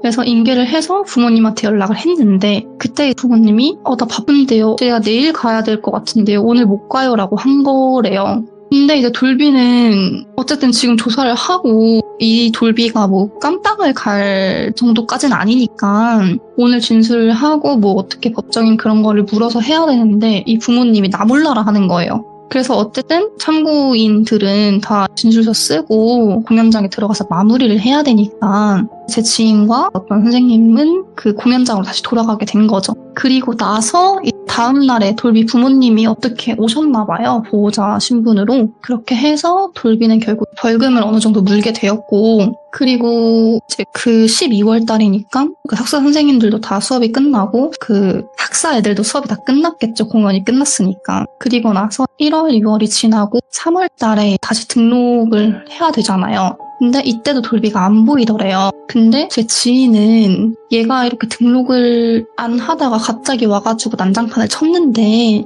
이번 학기에도 그러지 않을까 싶어가지고 돌비한테 연락을 하게 됐는데 전화번호가 없는 번호로 나오고 부모님한테 전화를 드렸는데 부모님도 없는 번호로 나오게 된 거예요. 그렇게 되다가 한 4월달, 5월달이 되고 나서 이 부모님이 학교에 전화를 해서 우리 돌비가 그때 너무 큰 실수를 저질렀다. 작년 12월에 너무 큰 실수를 저질렀다. 죄송하다. 그때 공연에 피해를 입었으면 변상을 하겠다. 라고 된 거예요. 그래서 학과 조교실에서 변상은 그런 거는 필요 없다. 근데 지금 돌비는 어떻게 지내고 있냐? 라고 물어보니까 그 부모님이 말씀하시기로는 지금 돌비가 실종된 상태다. 네. 3월부터 돌비가 실종된 상태라서 자기들도 뭐 실종 신고도 하고 물심양면으로 찾고 있지만 안 찾아진다. 네. 라고 말씀을 하셨대요. 그리고 나서 이 사건의 이야기는 끝이 나게 되는 거죠. 아직도 그 돌비는 못 찾았다고 해요. 예. 이게 어디 가서 뭐 안 좋게 뭐 돌아가신 건지 아니면 다른 나라로 가신 건지 어떻게 됐는지 아무것도 모른다고 해요. 그러니까 미제 사건으로 남은 거죠. 와. 그래서 제가 질문을 던진다고 했잖아요. 예. 이 돌비는 과연 어떤 빙의 현상 때문에 이렇게 됐을까? 아니면 뭐 조현병 같은 정신적인 아픔 때문에 이렇게 되셨을까? 돌비님과 시청자분들께 저도 물어보고 싶은 거죠. 근데 이게 정말 예전부터 정신병과 빙의 현상 같은 거를 헷갈려하는 사람들도 많잖아요. 그쵸. 근데 정신에 문제가 생겼을 때 빙의가 될 확률도 높아요. 맞아요. 네, 이게 핵심이에요. 왜냐면 사람이 정신이라는 거는 우리가 보이지 않는 방어막이라고 생각을 하거든요. 네. 근데 정신이 무너지는 순간 파고들어요. 맞아요. 그 귀신들이 그렇다고 하더라고요. 맞아요. 꼭 그래요. 그래서 이 돌비도 살짝 정신적으로 아팠는데 그때를 노려서 귀신이 빙의를 한 게 아닐까, 두 가지 다가 아닐까 저는 생각을 하고 있어요. 맞죠. 예. 근데 저희 어머니한테 이 얘기를 했는데 저희 어머님은 조금 정신적으로 아픈 분 아닐까라고 얘기를 하셨고 네. 제가 다른 친구한테 얘기를 했을 때는 어떤 친구는 뭐 빙의 같다, 뭐 귀신 씌인 거다 라고 얘기를 하고 이게 사람들마다 이 얘기를 들을 때 다 다르더라고요. 네. 그 반응들이. 그래서 돌비님과 시청자분들께 한번 이 얘기를 전하면서 그분은 도대체 어떤 상황이었을까 같이 유추를 해보는 그런 오늘 이야기도 어마무시한 이야기를 또 들려주셨고, 그리고 사실상 이 마음의 상처 뭐 혹은 정신적인 어떤 타격 이런 것들이 계속 데미지가 누적이 되면 결국엔 마음에 구멍이라는 게 생기는데 그 구멍을 메우는 데는 굉장히 오래 걸리잖아요. 맞아요. 네, 근데 그 구멍을 파고들어요. 귀신들이 약한 사람들을 찾아다니는 이유가 그거예요. 맞아요. 쉬우니까. 대문이 열려있거든요. 대문이 맞습니다. 열려있으면 그냥 들어가면 되는 거예요. 맞아요. 근데 이게 확실치가 않으니까 제가 맞죠. 두 번째 예. 시참 때 제 이제 아는 언니가 겪었던 그 조현병 사건을 말씀드렸잖아요. 네. 근데 그분은 정신과적인 진료 기록이 아예 조현병으로 나왔으니까 이게 딱 확실한 거예요. 조현병으로. 그리고 이 돌비와 같이 어떤 그런 뭐 빙의 증세를 보인 것도 아니었고 정말 이제 조현병 같은 그런 행동들만 했기 때문에 그 사람은 조현병으로 딱 저희가 생각을 할 수 있는데 오늘 사건의 돌비는 모르는 거잖아요. 이게 어떤 정신 그런 질환인지 정말 귀신이 씌인 건지 모르니까. 근데 일단은 굉장히 중요한 부분은 다른 걸 다 떠나서요. 네. 정신과 의학 쪽에서도 빙의를 인정을 해요. 네, 그렇다고 하더라고요. 네, 있어요. 빙의를 인정을 해요. 그래서 거짓이 될 수가 없는 부분이 있는 거죠. 의학 쪽에서는 절대로 그런 걸 믿지 않고 아니다, 이건 어떤 정신적인 병이다 라고 치부할 수 있는데 아닌 경우가 분명히 있어요. 그래서 저는 항상 모든 건 간에 정신 어떤 빙의라든지 이런 거는 의학적인 걸 먼저 거치고 난 다음에 가야 된다고 생각을 하거든요. 다른 뭐 무속적인 일들은. 그쵸. 네, 그렇지만 오늘 본범님이 마지막에 질문을 던지면서 많은 분들이 댓글로 아마 자신의 의견을 남겨주지 않을까 생각을 합니다. 오늘 본범님 너무 이야기 잘해주셨습니다. 감사합니다. 네, 감사합니다. 네. 네. 여러분들의 생각은 어떨지 댓글로 꼭 남겨주시길 바라고요. 그리고 제가 마지막에 말씀드린 부분도 실제로 정신과 의사분들은 빙의 현상 혹은 신병 이런 것들을 어느 정도 인정하고 있습니다. 그러니까 그 부분도 참고하셔서 댓글 꼭 남겨주시길 바라겠습니다. 감사합니다. 자, 여러분들 안녕하세요. 이번 이야기는 시청자 동네꼬마님께서 이야기를 들려주실 겁니다. 동네꼬마님과 이야기를 나눠봤지만 오늘 이야기가 너무 충격적이기도 할 것 같습니다. 바로 들어보도록 하겠습니다. 안녕하십니까? 안녕하십니까? 반갑습니다. 안녕하세요, 동꼬님. 아유, 감사합니다. 네, 자, 오늘도 이렇게 찾아와 주셔서 감사합니다. 아유, 감사합니다. 네, 자, 오늘 동네꼬마님께서 가지고 온 이 이야기가 네. 생각보다 좀 많이 충격적이에요. 저도 들으면서, 야, 이건 뭐, 자, 창조 경제다. 창조 경제다. 자, 그러면 네. 출발할게요. 렛츠가.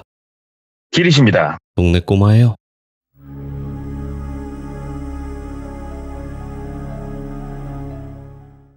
이거 얘기를 누구한테 들었고, 뭐, 나이가 정확하게 몇 살이고, 몇 살이신지는 얼추 내용에서 아실 수는 있을 것 같은데, 네. 이분에 대한 신상은 최대한도로 제가 생략을 좀 하고 말씀을 좀 전달을 해볼게요. 이 이야기의 시작은 97년도부터 시작을 해요. 그래서 말씀을 주시기를 97년도면은 우리가 인터넷을 지금은 되게 편하게 쓰잖아요. 되게 빠르게. 근데 97년도만 하더라도 모뎀이란 걸 이용해서 인터넷을 많이 했었다고 그러더라고요. 그렇죠. 저도 제 기억에 그랬던 것 같고. 그러면 뭐 그 당시에 써보셨던 분들은 아시겠지만 AT&T 뭐뭐뭐뭐 해가지고 천리안, 나우누리, 하이텔 우리 이런 데 접속해가지고 보고 했었단 말이에요. 우연한 계기로 어떠한 주소를 알게 된 거죠. 모뎀으로 접속할 수 있는 주소를 알아서 어딘가에 접근을 해서 보게 됐는데 여기가 뭐였냐면은 우리가 이제 스스로 더 먼 곳으로 떠나고 싶어 이런 경우가 있지 않습니까? 이번 세상은 난 싫어. 더 먼 곳으로 가고 싶어. 이러신 분들. 그러신 분들이 모여서 커뮤니티를 하는 그런 곳을 우연한 계기로 알게 됐다고 그러더라고요. 그래서 가끔 거기 들어가서 뭐 약간의 채팅과 그 다음에 게시글 같은 거 지금하고 비교하면 턱없이 수준이 낮지만 그런 것들을 보면서 아, 이 사람은 진짜 힘들겠구나. 아, 이 사람은 이런 거 가지고 뭐 이런 것들을 봤다고 글더라고요. 그러면서 가끔 들어가서 이제 그것들을 보면서 시간이 지나서 한 1년에서 1년 반 정도가 지나서 드디어 전용선이라는 게 깔리기 시작을 했대요. 오. 전국적으로. 그러면서 인터넷의 대혁명을 맞이를 하게 된 거죠. 그러면서 거기도 이제 뭔가 사이트처럼 구축이 완료가 돼가지고 들어가서 볼 수가 있는데 이게 좀 특이했던 거는 지금 우리가 어떤 사이트를 들어가려고 하면 회원가입을 누르고 아이디 비밀번호 만들고 로그인을 해서 이용을 하게 되잖아요. 네. 근데 여기는 회원가입을 하는 란이 없대요, 아예. 그래서 기존에 그 AT&T 뭔가를 이용했던 분들 내지는 어디선가에 유입되는 분들로 활성화가 되는 어떠한 사이트 내 커뮤니티였는데 이제는 뭔가 속도도 빨라지고 하니까 사진이라든가 어떤 후기라든가 이런 게 조금 더 활발하게 올라와지더래요. 그쪽 내용에 대해서. 근데 이게 우리가 생각하는 것대로 마냥 어둡고 우울하고 슬프고 그런 것만은 아니더래요. 이걸 쭉 보는데 왜 그러냐면은 진짜로 절망 속에서 아 진짜 나는 왜 안 될까 하는 사람이 그런 커뮤니티를 통해서 용기를 얻고 뭔가 나아갈 힘을 얻는 경우도 많았기 때문에 네. 이게 나쁜 작용을 하는 그런 곳은 아니다. 이렇게 분명히 본인은 느꼈었다고 그러더라고요. 그러다가 아주 간간히 모임을 하는 글들이 올라왔다 사라지는 것들을 봤었다고 그러더라고요. 그래서 오프라인을 가끔씩 실제로 하는구나. 이거를 이제 쭉 세월을 지나면서 보다가 한번 나도 가볼까? 이 생각이 들었던 거예요. 왜 그랬냐면 이 당시에 이분이 20대 중후반이었단 말이에요. 이 커뮤니티에 대해서 지인들하고도 얘기를 나눴었는데 그때 이제 우연히 지인들한테 나왔던 얘기가 뭐냐면 진짜 힘들어하는 이성분이 계시면은 네가 구제해주고 사귀어라. 거기 가서 여자친구를 만들 수도 있는 거다. 하나의 거기도 만남의 장이다. 예. 이제 뭐 혈기왕성한 남자들끼리 뭐 애인 만들려고 혈안이 돼 있으니까. 근데 본인이 그 커뮤니티를 지켜봤을 때 여기는 되게 나쁜 의도만 가득한 곳은 아니었단 말이죠. 네. 그래서 내가 살고 있는 지역 근처에 번개가 뜨면 다음엔 나도 한번 참여를 해봐야지라는 생각을 가지고 있었대요. 그러다가 99년도쯤 우연히 보고 있는데 번개 글이 뜬 거예요. 근데 본인이 살고 있는 지역에서 시외버스를 타고 1시간 정도 거리에 번개가 뜬 거예요. 왜냐하면 그 당시에 이분이 지방도시 중에서도 조금 되게 소규모 지방도시에 거주를 하고 계셨거든요. 옆 동네 큰 도시에서 모임을 한다네? 가볼까? 그래가지고 글을 올린 사람한테 쪽지를 보냈어요. 예. 그래가지고 저 누구고 한번 참여를 해보고 싶습니다. 힘든 일도 많고 같이 얘기를 나눠보고 싶습니다. 쪽지를 보내니까 답장이 오더래요. 그래가지고 뭐 몇 월 몇 시에 어디서 모일 거고 간단하게 힘든 사람들끼리 서로 좀 얘기를 하고 이런 걸 토로해보는 시간을 가져봅시다. 그래, 나쁘진 않다. 취지 자체가 좋다. 그래서 알았다 하고 이제 그 자리에 참석을 하게 된 거예요. 가봤더니 생각보다 많이 모였더래요. 한 8명 정도? 남녀 성비는 근 5대5 정도가 됐대요. 그래서 모여가지고 이제 가볍게 차 한잔 마시면서 다 같이 얘기를 나누는데 우리가 시내라고 이제 번화가 쪽에서 네. 나는 뭐 때문에 좀 힘들고 이런 것 때문에 힘들고 막 얘기들 하는데 자기도 얘기를 뭔가 이제 해야 되는 차례가 왔는데 사실은 본인은 그러고 싶은 생각이 없잖아요. 뭔가를 하고 싶은 생각이. 그래서 좀 지어냈대요. 그냥 저도 사는 게 팍팍하고 하면서 자기가 처해져 있는 그대로를 그냥 가져다 얘기를 했대요.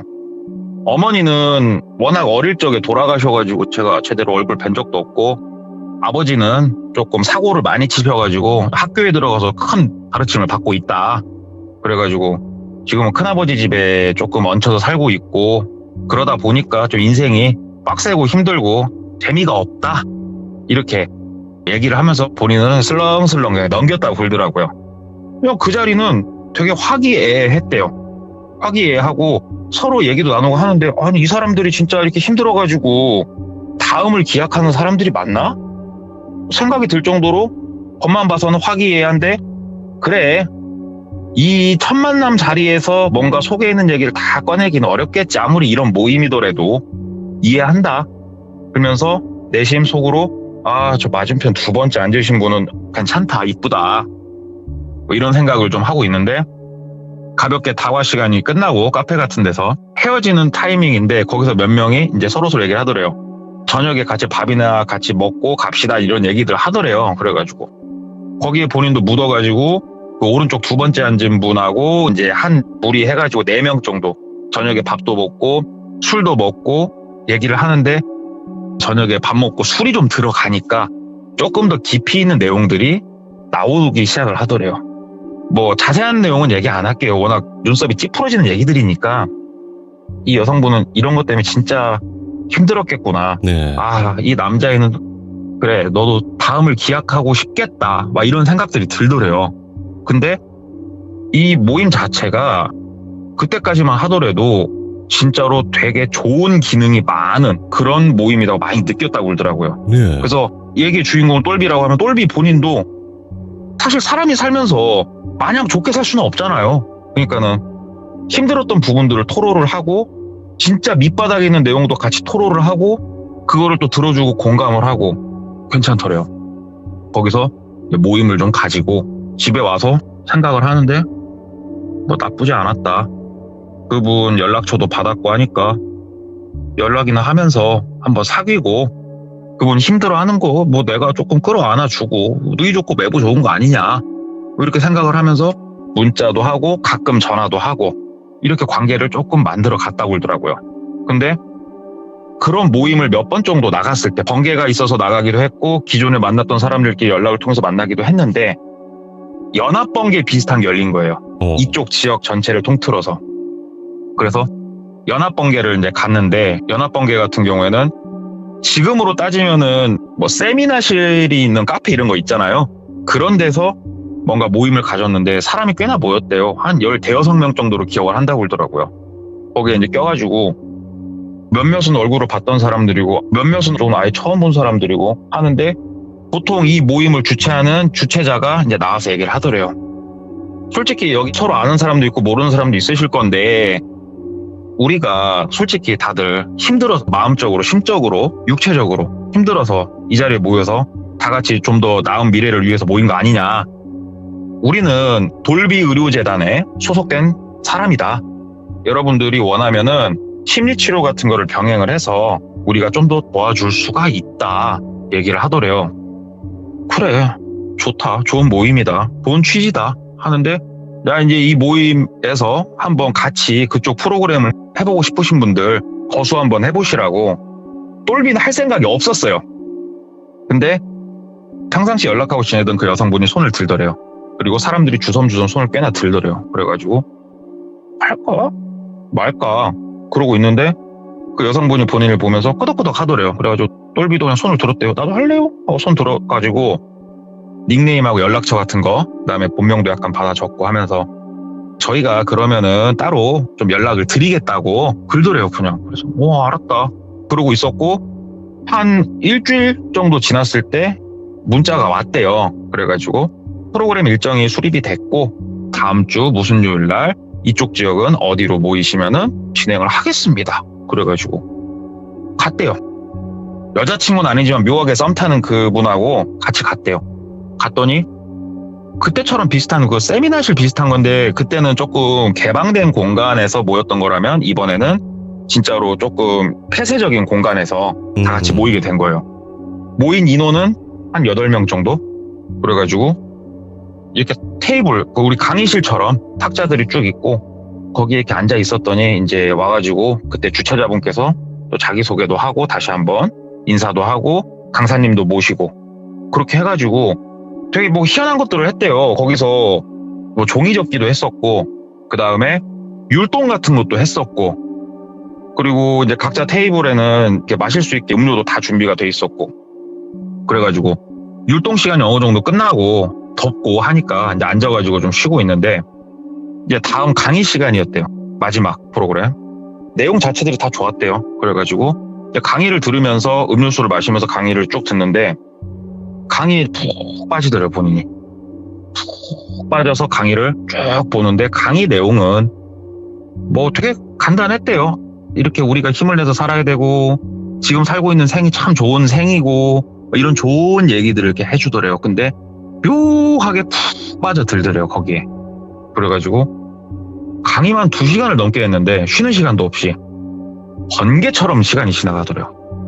강의를 듣고 그 썸 타는 여성분하고 저녁에 가볍게 또 밥도 먹고 뭐 또 하고 그러고 집에 와서 이러고 있는데 강의 내용이 머릿속에 남기도 하고 가슴 뿌듯하고 뭔가가 좋았대요. 느낌이 참 좋았대요. 그냥. 그리고 얼마 안 있다가 또 이제 문자가 와서 또 그 모임에 참석을 하고 이런 식으로 보통 통상적으로 한 열흘에 한 번 정도 호출을 하더래요. 그래가지고 일단은 썸 타는 분도 계속 나갔으니까 그리고 이 당시에 똘비가 하는 일이 일용직 막노동을 하고 있었어요. 그러니까는 이게 있는 날은 그냥 막노동을 안 나가면 그만이니까 시간이 풀이하니까 그냥 나가서 듣고 하는데 한 5번 정도 나갔을 때 예. 그때부터는 강의 내용이 조금씩 바뀌기 시작하더래요. 그 전까지는 야 이번 생은 참 아름다운 거다. 우리가 열심히 살아야 되는 거다에서 어떤 식으로 바뀌었냐면 우리가 가려고 하는 그곳에 가면 아픔도 없고 행복하고 다음을 바로 준비할 수 있고 라는 내용으로 싹 천천히 바뀌더래요. 이거는 다음 생을 준비하라는 약간 그런 얘기로 들리더래요, 점점. 그래. 내가 이번은 많이 힘드니까 다음을 준비하는 것도 나쁘진 않겠다. 네. 사람이 묘하게 이렇게 머릿속으로 뭔가 이해가 되더래요, 그냥. 그리고 강의를 들을 때마다 본인이 뭐 물론 고등학교도 안 나왔지만 살면서 이렇게 집중하면서 너무 열심히 열정적으로 강의를 이렇게 들어본 거는 태어나서 없는데 너무 열정적으로 본인이 청강을 하고 있고 그 내용을 집에 와서 다시 생각해보고 또 그 모임에 또 나가고 싶고 그러더래요, 본인이. 그렇게 한 3개월 정도가 흐르니까 어느 정도 확신이 머릿속에 들기 시작을 하더래요. 네. 그래, 엄마 얼굴도 모르는 내가, 아버지는 학교에 계시고 일용직이나 하고 있는 내가 지금 여기서 고군분투하면서 뭔가 내가 성공을 하기보다는 다음을 기약해보는 게 낫겠다, 이런 생각이 강하게 자리 잡기 시작을 하더래요, 진짜 마음속에. 그러면서도 이성의 끈이 남아있잖아요, 본인은. 내가 왜 이러지? 왜 이런 생각을 내가 자꾸 하지? 이건 아닌데. 근데 이번 삶은 내가 너무 힘든데. 혼란스러운 그런 시간들을 보내는데, 이제 그쪽에서 또 호출이 있어가지고 갔는데, 이번에는 그 폐쇄적인 세미나실이 아니고 공개적인 세미나실에서 간단하게 얘기를 하면서 이렇게 하더래요. 프로그램 따라주신 여러분들한테 너무 감사하고, 조금 더 심화 프로그램이 있는데 그동안 강의를 이렇게 들으면서 열심히 청강해 주시고 한 분들을 위주로 우리가 모셨는데, 그동안 강의를 들으면서 스스로가 많이 가슴이 벅차오르기도 했을 거고 또 기분이 되게 좋기도 했을 건데, 심화 과정에 가면은 극치를 맛볼 수가 있다. 진정으로 니네가 원하는 게 뭔지를 알 수가 있고 그걸 통해서 너희가 더욱더 미래를 설계할 수 있다 얘기를 하더래요. 근데 이미 이제 썸녀는 거의 광신도가 돼 있었고 본인도 뭐 썸 이상의 관계였으니까요. 이제 그 당시에는 본인도 나쁘지 않았대요. 그 말에 조금 동의도 많이 했고 이 이상의 뭔가를 알고 싶다라는 생각도 많이 했었고, 그래가지고 하겠다 얘기를 했대요. 그래가지고 6명 정도 되는 인원이 다시 어디론가 갔는데, 이번에는 번화가에 있는 뭐 폐쇄 세미나실이나 아니면 공개된 곳이 아닌 그쪽에서 제공하는 차를 타고 어딘가로 이동을 하는데, 수련원을 좀 리모델링 살짝 해놓은 곳 같다라는 느낌이 드는 곳을 갔대요. 대략 시내에서는 본인이 재보진 않았는데 본인 기억으로는 대략 한 10km쯤 떨어져 있지 않을까라는 되게 한적하고 조용한 어느 곳에 폐수련원인데 약간 리모델링을 했네 싶은 그런 폐분교 정도 생각하시면 될 것 같아요. 그런 곳으로 가더래요. 갔는데 뭐 대충 뭐 외관은 페인트 칠 좀 해놨고 실내도 그냥 고급지진 않더라도 완전 그냥 깔끔하게 뭔가를 준비를 해놓고, 거기로 가가지고 차 한잔 마시면서 강사 선생님이 오셔가지고 얘기를 하고 뭐 또 하고 하는데, 이때부터는 본인도 진짜로 그전하고는 좀 차원이 다른 뭔가 몰입감과 이분이 하는 말이 귀에 박히는 게 아니고 뇌에 와갖고 꼬장 박더래요. 그냥 이분이 하는 말 한마디 한마디가. 그리고 거기서 팔찌도 하나 줬대요. 그래서 항상 힘들고 어려울 때 또 나의 강의가 생각날 때 지금 제공해드리는 팔찌도 보고 하면서 스스로를 좀 가다듬어라. 그래가지고 팔찌도 차고 열심히 듣고 집에 왔대요. 집에 와가지고 이렇게 탁 생각을 하는데, 그동안은 뭐 의심도 좀 있었고 이랬는데 이제는 이 사람이 확신으로 거의 바뀌어 있는 거예요. 내가 온 생을 살기 위한 가장 빠른 방법은 다음을 기약하는 거다. 다음을 기약하는 거다. 그게 맞지, 그치, 그거지. 사람이 여기까지 온 거예요. 이제는 일용직 나가는 날일이고 뭐고 다 때리치고 그쪽만 파기 시작하는 거예요. 하루 종일 그 홈페이지에 들어가가지고 그 게시글 읽고 본인이 게시글 쓰고 채팅방 가서 채팅 치고, 이게 하루 일과가 된 거예요. 네. 그러다가 연락이 와서 두어 번 정도 다시 그 수련원 같은 곳을 갔대요. 갈 때마다 너무 좋고 이제부터는 불안 증세가 시작이 됐대요. 수련원에 갔다 와서 하루 정도 지나면 되게 그때부터 불안해지기 시작하고 뭔가 빠르게 이 수련원에서 뭔가 제공하는 뭔가를 하고 싶고 이렇게 본인 상태가 이제 바뀌어 갔는데, 수련원에서 하루는 또 문자가 왔대요. 오셔라. 오셔가지고 이번에는 우리가 제공하는 거의 이제 마지막 프로그램일 수도 있는데 오셔가지고 한번 최종적으로 프로그램 참여를 해보시고 더 그 이후 것들 할지 안 할지 결정을 하시면 된다. 오셔라. 그래서 갔대요. 갔더니만 약간은 이제 대놓고 얘기를 하더래요. 여기서 이번 생에 뭔가를 이뤄보고 노력을 하실 분들은 나가셔도 좋다. 여기서 지금 바로 바깥에 차가 대기하니까 나가셔라. 네. 아무도 안 나가더래요. 똘비펌 아무도 안 나갔대요. 예. 그 말인즉슨 다음을 기약하겠다는 소리잖아요. 여러분 알겠어요. 여러분 마음을 알겠어요. 우리가 다음을 기약하는 여러 가지 방법들이 있습니다. 근데 전부 다 힘들고 어렵고 고통스러울 거고 다들 그게 제일 걸리는데 잠자듯이 스르륵 마감을 하고 가족이나 지인분들이 본인을 발견을 했을 때도 평안하니 단정한 모습으로 그렇게 만나지 않겠습니까? 그거를 도와드리겠습니다. 우리가 글도래요. 개소리 같잖아요. 진짜 이게 개소리 같은데 그쯤 흘렀을 때 똘비 상태는 고개를 끄덕끄덕끄덕끄덕 하고 있었대요. 너무 고맙다. 진짜 고맙다. 이렇게 해서 이번 생을 아름답고 깔끔하게 마무리하고 진짜 어떤 고통이나 어려움 없이 다음을 기약할 수 있다고 하면 너무 고맙다. 이런 생각이 들더래요. 그러면서 그쪽에서 준비는 해드릴 건데 그래요. 지금 저희가 이렇게 도와드리려고 하는 게 누군가가 봤을 때는 옳지 못한 일일 수도 있어요. 진짜로 다시 한번 고민해보시고 하셔야겠다. 나는 다음을 준비를 해야겠다 하시는 분들은 50만 원을 입금을 하라고 시키더래요. 왜냐하면 그 50만 원이 다른 건 아니고 이제 뭔가를 도와주는 그런 비용이다. 알았다 하고 나와서 집에 갔는데 머릿속에서 그 얘기가 계속 떠나질 않더래요. 보통 귀종님들 같은 경우에는 아 이게 뭔 소리야 그런 걸 왜 나가 또 이렇게 생각하시겠지만 그 당시 똘비 상태는 내일이라도 빨리 갔으면 좋겠다. 예. 그곳으로 내일이라도 빨리 가고 싶다 이 생각이 가득했대요. 너무 가득해서 문자를 막 다시 보내요. 그랬대요. 그냥 계좌 빨리 주시라고 입금한다고 빨리 하자고. 근데 기다리시라고 굴면서 한 달 넘게 시간이 흐르더래요. 예. 안달이 나더래요. 막 불안 증세는 극으로 달했고 그냥 빨리 그냥 하자고. 100만 원 주겠다고 빨리. 그랬더니 거기서 그러면은 지금 나오셔라 얘기를 하더래요. 지금 갑자기. 그래가지고 뭐에 홀린 놈 마냥 우당탕탕하고 주로 많이 만나는 거기로 그냥 택시 타고 놀러 갔대요. 버스도 아니고. 어차피 지금 남아있는 거 쓸모 없잖아요. 주머니 있는 거.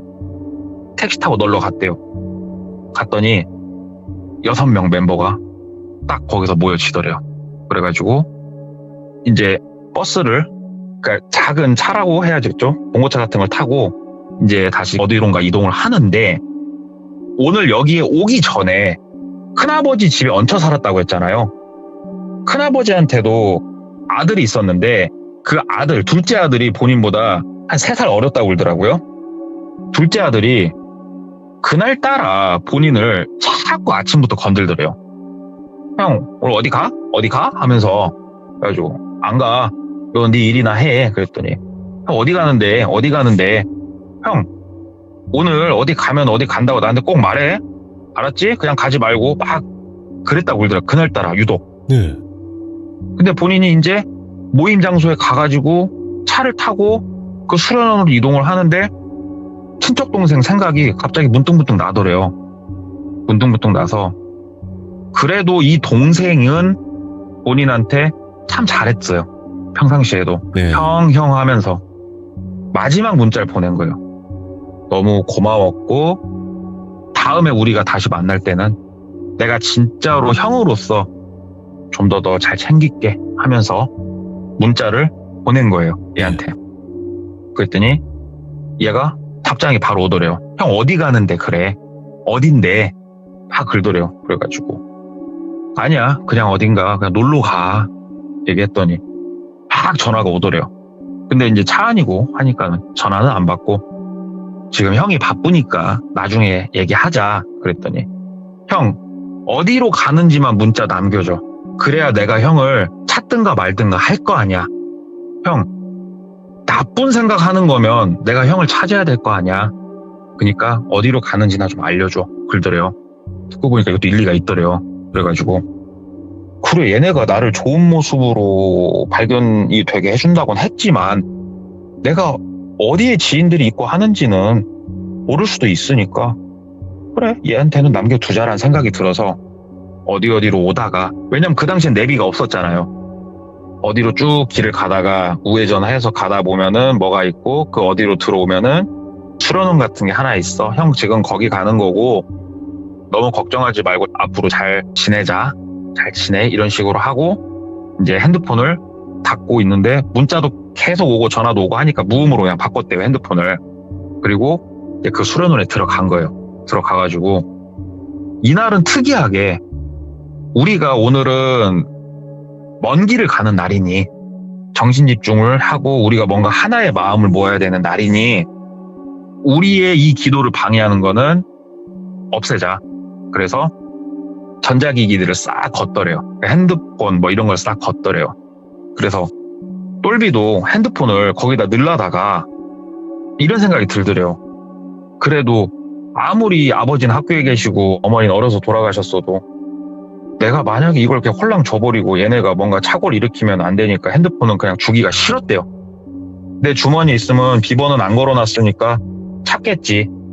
아 주지는 말자. 어차피 무음이고. 그래서 핸드폰 안 가지고 왔다고. 그랬더니 아니 여기 나오시는 핸드폰 안 가서 급하게 나오는 핸드폰을 놓고 왔다고. 그랬더니 센터를 치진 않고 들어가시자고 해서 들어갔대요. 다른 때는 우리 강의실 의자 같은 게 이렇게 놔져 있다고 하면은 그날은 안락 의자들이 이렇게 쭉 6개가 놔져 있더래요.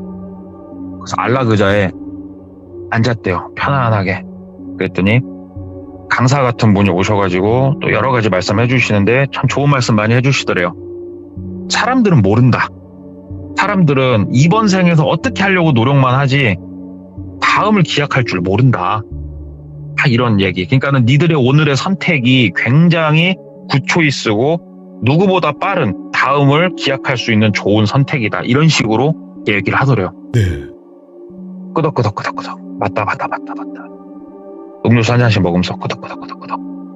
그리고 나서 여러분들을 도와드릴 선생님 한 분 모셨다고 하면서 들어오시는데 간호사 복장을 입으신 분이 들어오시더래요. 우리 그 병원 가면 밀고 다니는 카트 있잖아요. 그 카트 하나 밀면서 쓱 들어오시더래요. 그러면서 이제 우리는 깊은 잠에 빠져들 거라고 아픔도 없을 거고 그러니까 모두 축하드리고 더 좋은 미래를 향해서 나아가자 얘기를 하더래요. 예. 근데 진짜로 저도 이 얘기를 들으면서 아니 이게 진짜 뭔 애 같은 소린가 싶었는데 예. 기다리던 그 순간인 거예요. 이 사람한테는 똘비한테는 이 순간이 기다리던 순간이에요. 지금 끄덕끄덕끄덕끄덕 하면서 이거를 쫙 이제 옆에 와가지고 이제 잠시 후에 이제 시작을 하겠습니다 하면서 잠깐 이러고 앉아 있는데 다들 이제 말이 없죠. 다들 말이 없고 표정들은 다들 되게 온화하고 평화스러운 표정들이었대요. 또 똘비도 안락의자에 머리를 이렇게 대고 그래 이제 끝을 내고 더 나은 다음을 기약을 하자. 그렇게 하자 하는데 이게 어떻게 보면 굉장히 긴장되는 순간이었는데 긴장감보다는 릴렉스함이 더 많이 몰려왔대요. 네.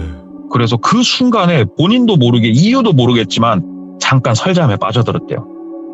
설잠에 살짝 빠져드니까 처음 보는 여성분이 꿈에 나오더래요.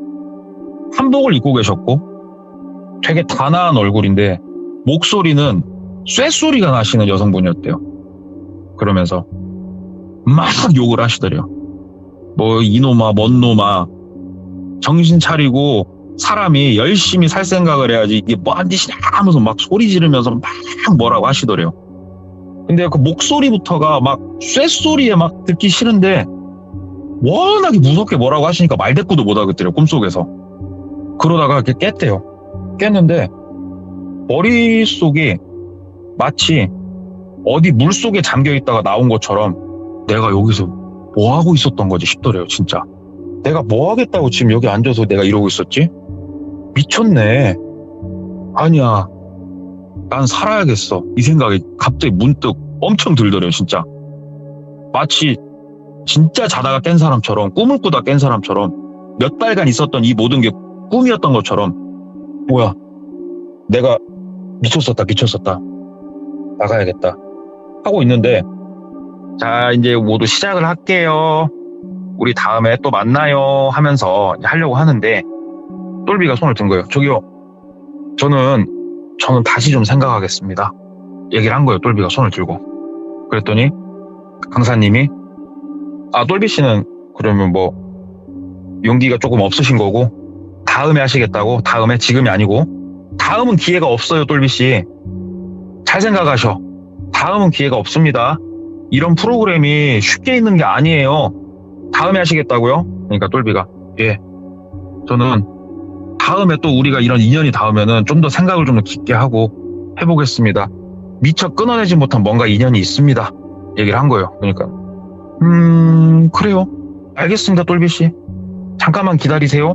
그리고 간호사가 나머지 5명한테 링거를 다 꽂더래요.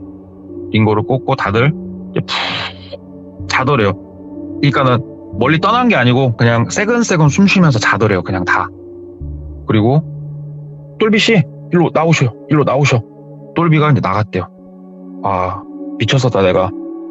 내가 미쳤었다 진짜. 왜 이러지 진짜. 하면서 나갔대요. 나가가지고 잠깐 마지막으로 우리 같이 상담 한번 하시고 바깥에 있는 차량 타시고 다시 나가시면 된다고, 일로 오시라고 갔대요. 가가지고 차 한 잔 내주더래요. 차 한 잔 내줘가지고, 똘비씨, 그래요, 갑자기 뭔 신경의 변화가 왜 일어나셨어요? 우리도 뭔가 알아야 되니까 하면서 얘기를 하더래요. 그래서 얘기를 했대요. 그냥 갑자기 용기가 그냥 올라왔다고. 이번 생에서 내가 좀 더 잘해보고 싶은 용기가 갑자기 올라왔고, 그래서 내린 결정이니까 그동안 많이 이렇게 해주시고 해서 감사했는데 최종적인 제 결론은 그렇습니다. 그냥 지금 용기를 내볼게요. 이번 생에서 용기를 내볼게요 하니까, 예, 똘비씨.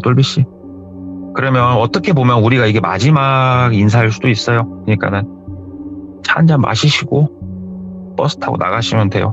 힘든 일 잘 극복하시길 바라고 항상 용기 내시고 하면서 이제 차 한 잔을 이렇게 마시라고 하는데, 녹차 같은 거였대요.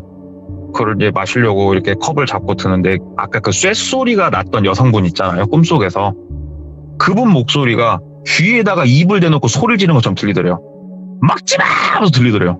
그래가지고 컵을 들려다가 다시 내려놨대요.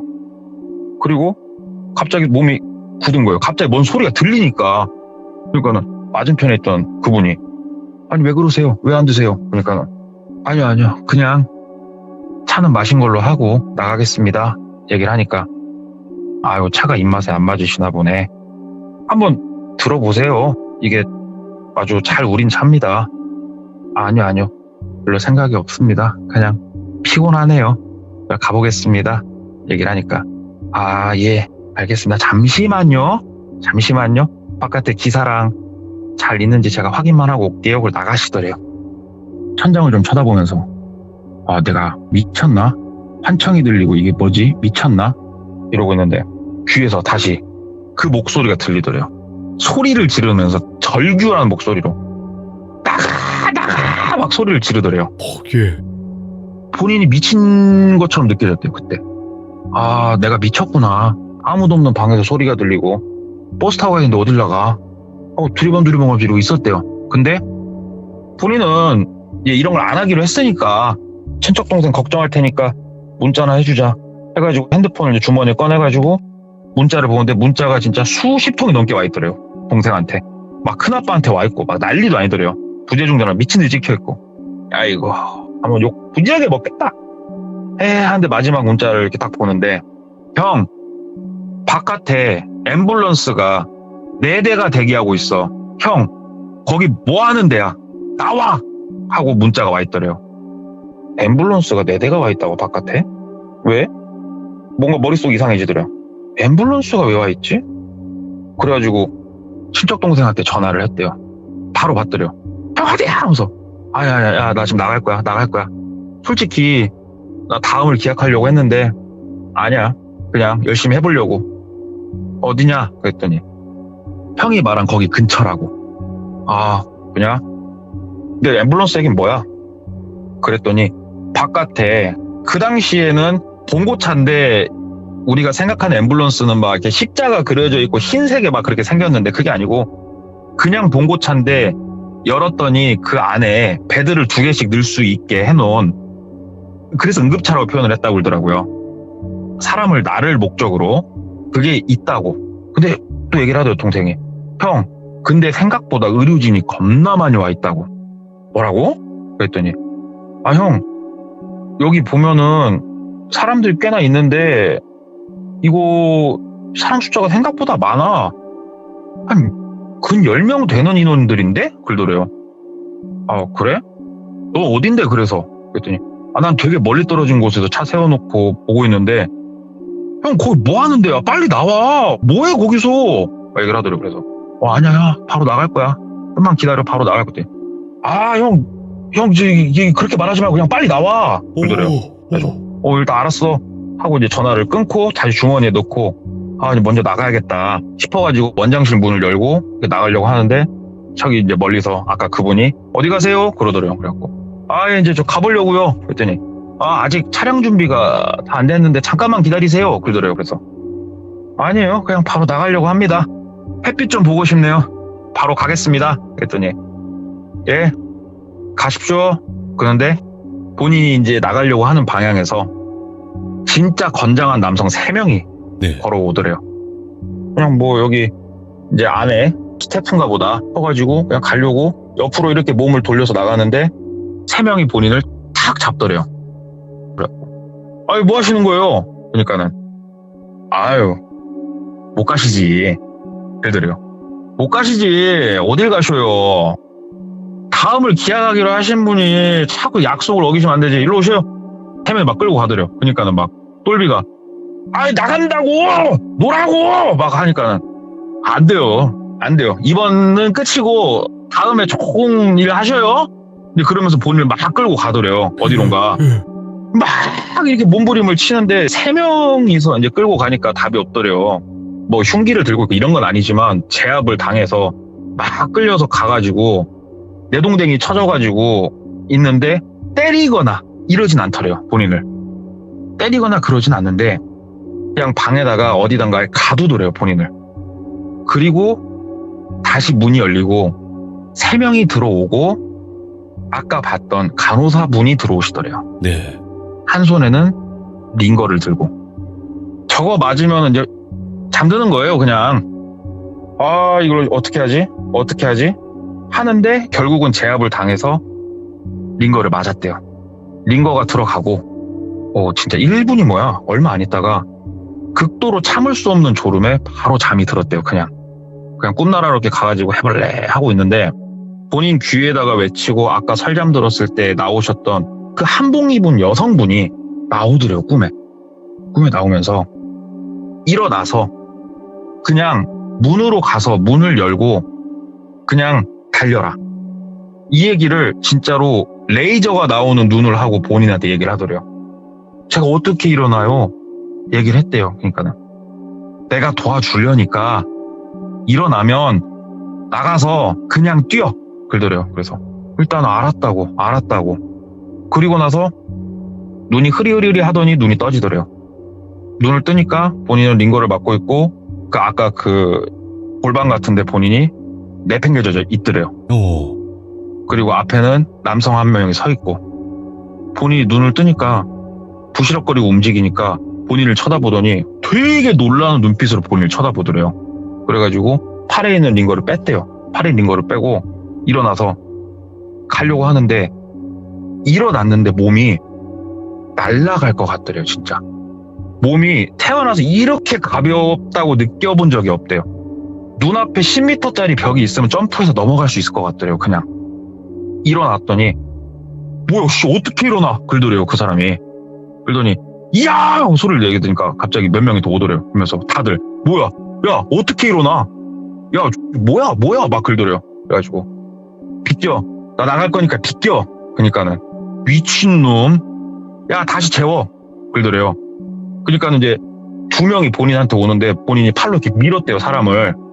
팔로 이렇게 밀었는데 똘비가 평상시에 격투기를 한 사람도 아니고 신체 단련을 극도로 한 사람도 아닌데 건장한 남성 2명이 한 번에 거의 진짜 붕 떠서 날아갈 정도로 똘비가 미쳐 내버린 거예요. 밀어놓고도 본인이 어안이 벙벙할 정도였대요. 그리고 나서 몸으로 밀치고 그냥 막 나갔대요. 그러니까 뒤에서 막 본인을 잡고 하는데 이게 지금 내가 꿈인가? 싶은 생각이 들 정도로 괴력으로 본인이 그냥 나갔대요. 누군가 자기를 잡고 끌 수가 없을 정도의 힘으로 나가가지고 나가는 문이 있는데 문도 발로 박차니까 진짜 문짝이 뜯어져 나가더래요. 그 정도로 본인이 뭔가 영화 슈퍼맨? 그런 느낌. 그리고 나가니까 눈앞에 4대의 앰뷸런스가 돼 있고 사람이 또 웅성웅성 몇 명 더 있고 다 본인을 쳐다보더래요. 뭐야? 막 다 그러더래요.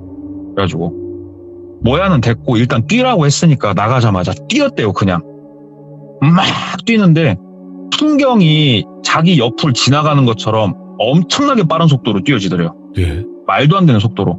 그리고 나서 정신을 잃었대요. 뛰고 있는 중에 정신을 잃었대요. 그리고 눈을 떴을 때는 병원이었대요. 뭐지? 내가 꿈을 꾼 건가 싶더래요. 눈을 떠가지고 이렇게 좀 있으니까 간호사가 오는데 막 긴장하는 거예요. 간호사를 보면. 당신 뭐야? 여긴 어디야? 막 그러니까 간호사가 진정하시라고. 여기 땡땡병원이고 진정하시라고. 뭐야 니들 지금 나 재우려고 그러는 거잖아. 막 그러니까 아니다고 하면서 커튼을 걷어주는데 가인실이더래요. 옆에 다른 환자들도 있고. 여기 어디야 하는데 방문이 열려있고 맞은편 병실도 보이고 사람들이 지나다니는 것도 보이고 병원이네. 이제 천천히 정신이 좀 돌아오더래요. 선생님 이게 뭐냐고 그랬더니 3일을 안 깨고 주무셨다고. 제가요? 그러면은 제가 어디서 발견됐습니까? 그랬더니 한 10km가 떨어진 도심 끝에 있는 지구대에서 발견이 된 거예요. 그러니까 파출소죠 그 당시에는. 네네. 그리고 거기까지 간호사가 얘기를 해주고 자세한 건 모른다고 좀 기다리시라고 하고 몇 시간 있다가 경관분이 오셨대요. 그래가지고 조사식으로 거기서 간략하게 구두로 질문을 하시더래요. 그래가지고 왜 거기서 쓰러졌냐고. 나 기억나는 게 없으니까 내가 어디서 발견이 됐고 상황을 좀 얘기해줘라. 그랬더니 파출소 문을 열고 들어오니까 그냥 본인이 쓰러졌대요. 네. 그냐고. 그랬더니 본인이 쓰러지고 얼마 안 있다가 동생분이 오셨다고. 아, 그러냐고. 동생은 뭐라던가요? 그냥 당신이 저 멀리 어디서부터 뛰기 시작하는데 네. 말도 안 되는 속도로 여기까지 쉬지도 않고 뛰어왔다고. 동생이 말씀하시기를. 아니 뭐 때문에 그러셨냐고. 이래저래 해가지고 이래서 내가 뛰었어 얘기를 한 거예요. 아 그러냐고.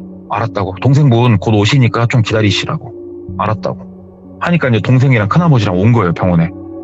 그래가지고 동생한테 물어본 거죠. 본인도 궁금하니까. 야 내가 어떻게 된 거냐 그랬더니 형 육상부였어? 그러더래요.